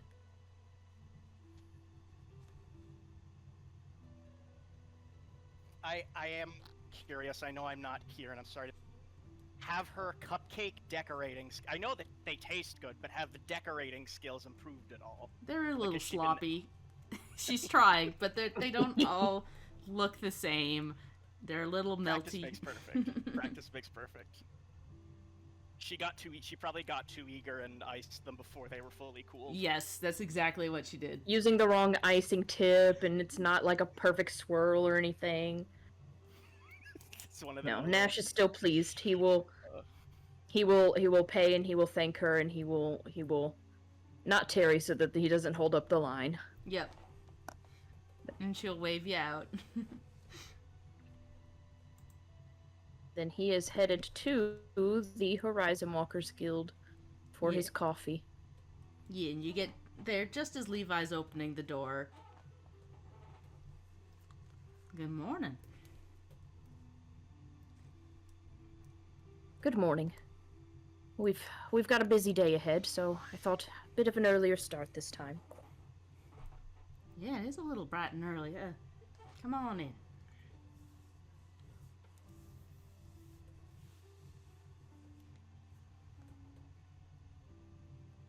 Not that it's like the most obvious other than like his lack of a coat now, but he has now swapped to his newer clothes. He saved them for the day they headed out, but he's had a wardrobe change.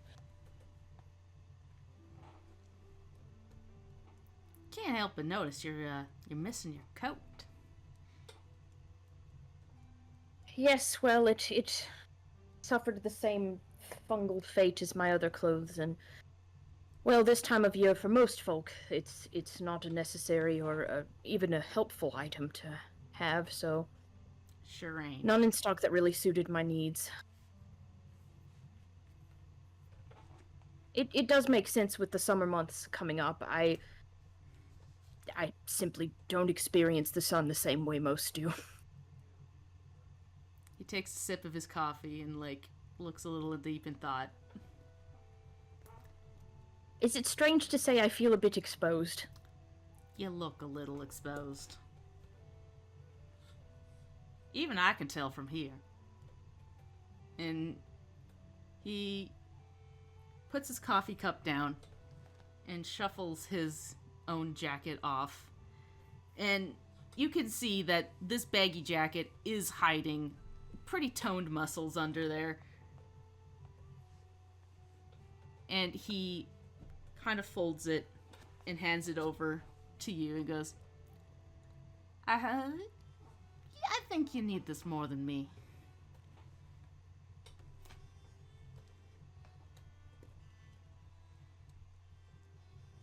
Oh, are you quite sure? I spend all day inside. I've been using it as a bit of a personality shield. Makes me feel cozy, but I don't think I need it right now.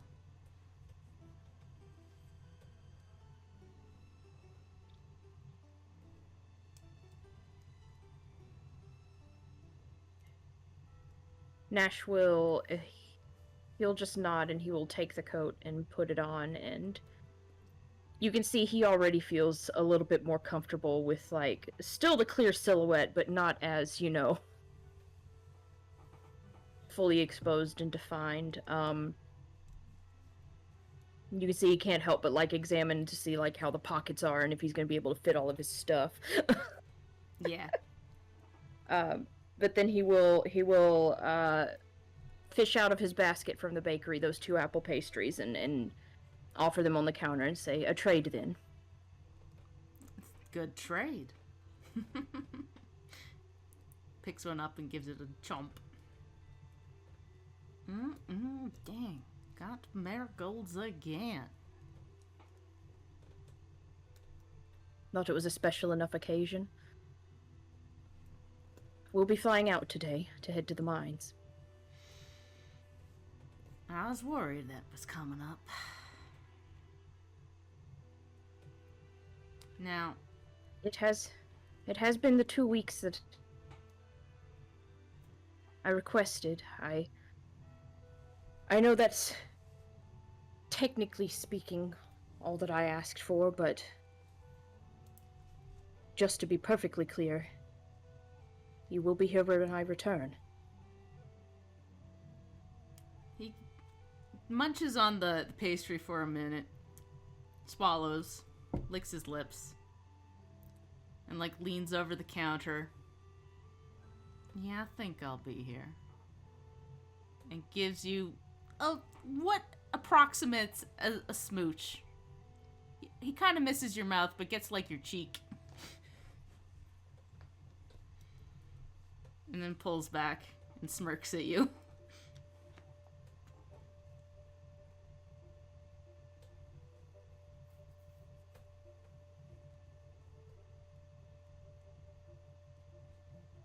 Nash kind of stands there, stunned for a moment, processing, and you'll see, like, his shadow is, like, looking from Levi to Nash to Levi to Nash and back and forth, like it also does not know what to do in this moment. And Nash will just sort of clear his throat, just like, right, yes, of course, good, yes,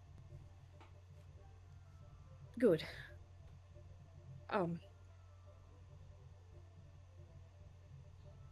I did have another request, if you will. One moment while I remember what it was. And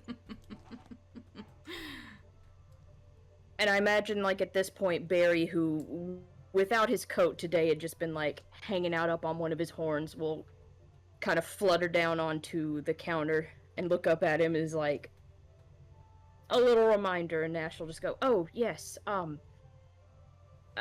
Barry here. It's, his wing is doing much better now after it's had time to heal, but the mines still seem not the safest place to take him.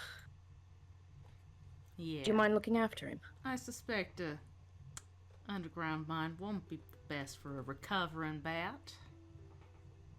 And he scoops Barry up and kind of looks at him, and Barry goes, "Meow."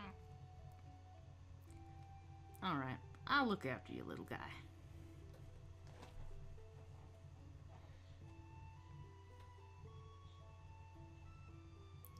And he places him back down on the counter, and Barry, like, climbs into a unwashed teacup and just kind of sits there.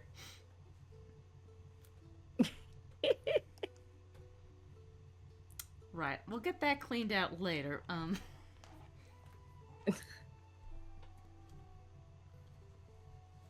Sorry, he does have a habit of that. Well, it'll be something to keep me occupied. Now, don't be too long up there in those mines.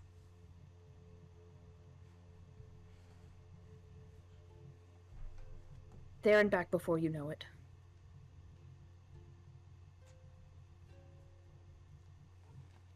I'll hold you to that.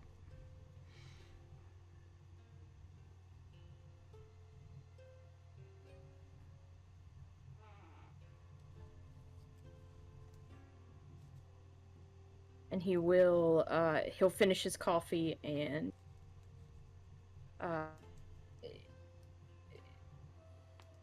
his cup is empty, but he's still kind of, like, staring into it for just a moment before he finally sets it down, and he says, I shouldn't keep waiting much longer.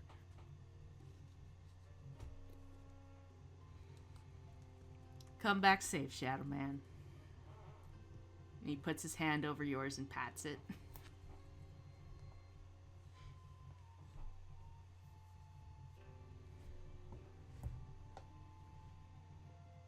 He will sort of turn his hand around so that now he's holding on to his for a moment, and then again kind of looking like he's got that look on his face like he's overthinking things again, but then he will lean across the counter and this time with a better idea of where to aim, he will return that kiss from before.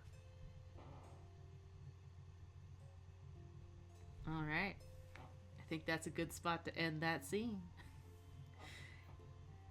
And as you all reconvene at the airship dock, looking up at this huge ship that floats gently in its dock, that's where we're going to end it for today. Old saying the ship has landed. Oh, not think the ship is here. You know what? That's a great episode title. The ship is here. Getting a ship ready. Anyways, goodbye, Getting the ship everybody. Or the ship is Bye, here. everybody. Yes. Bye. I love you all.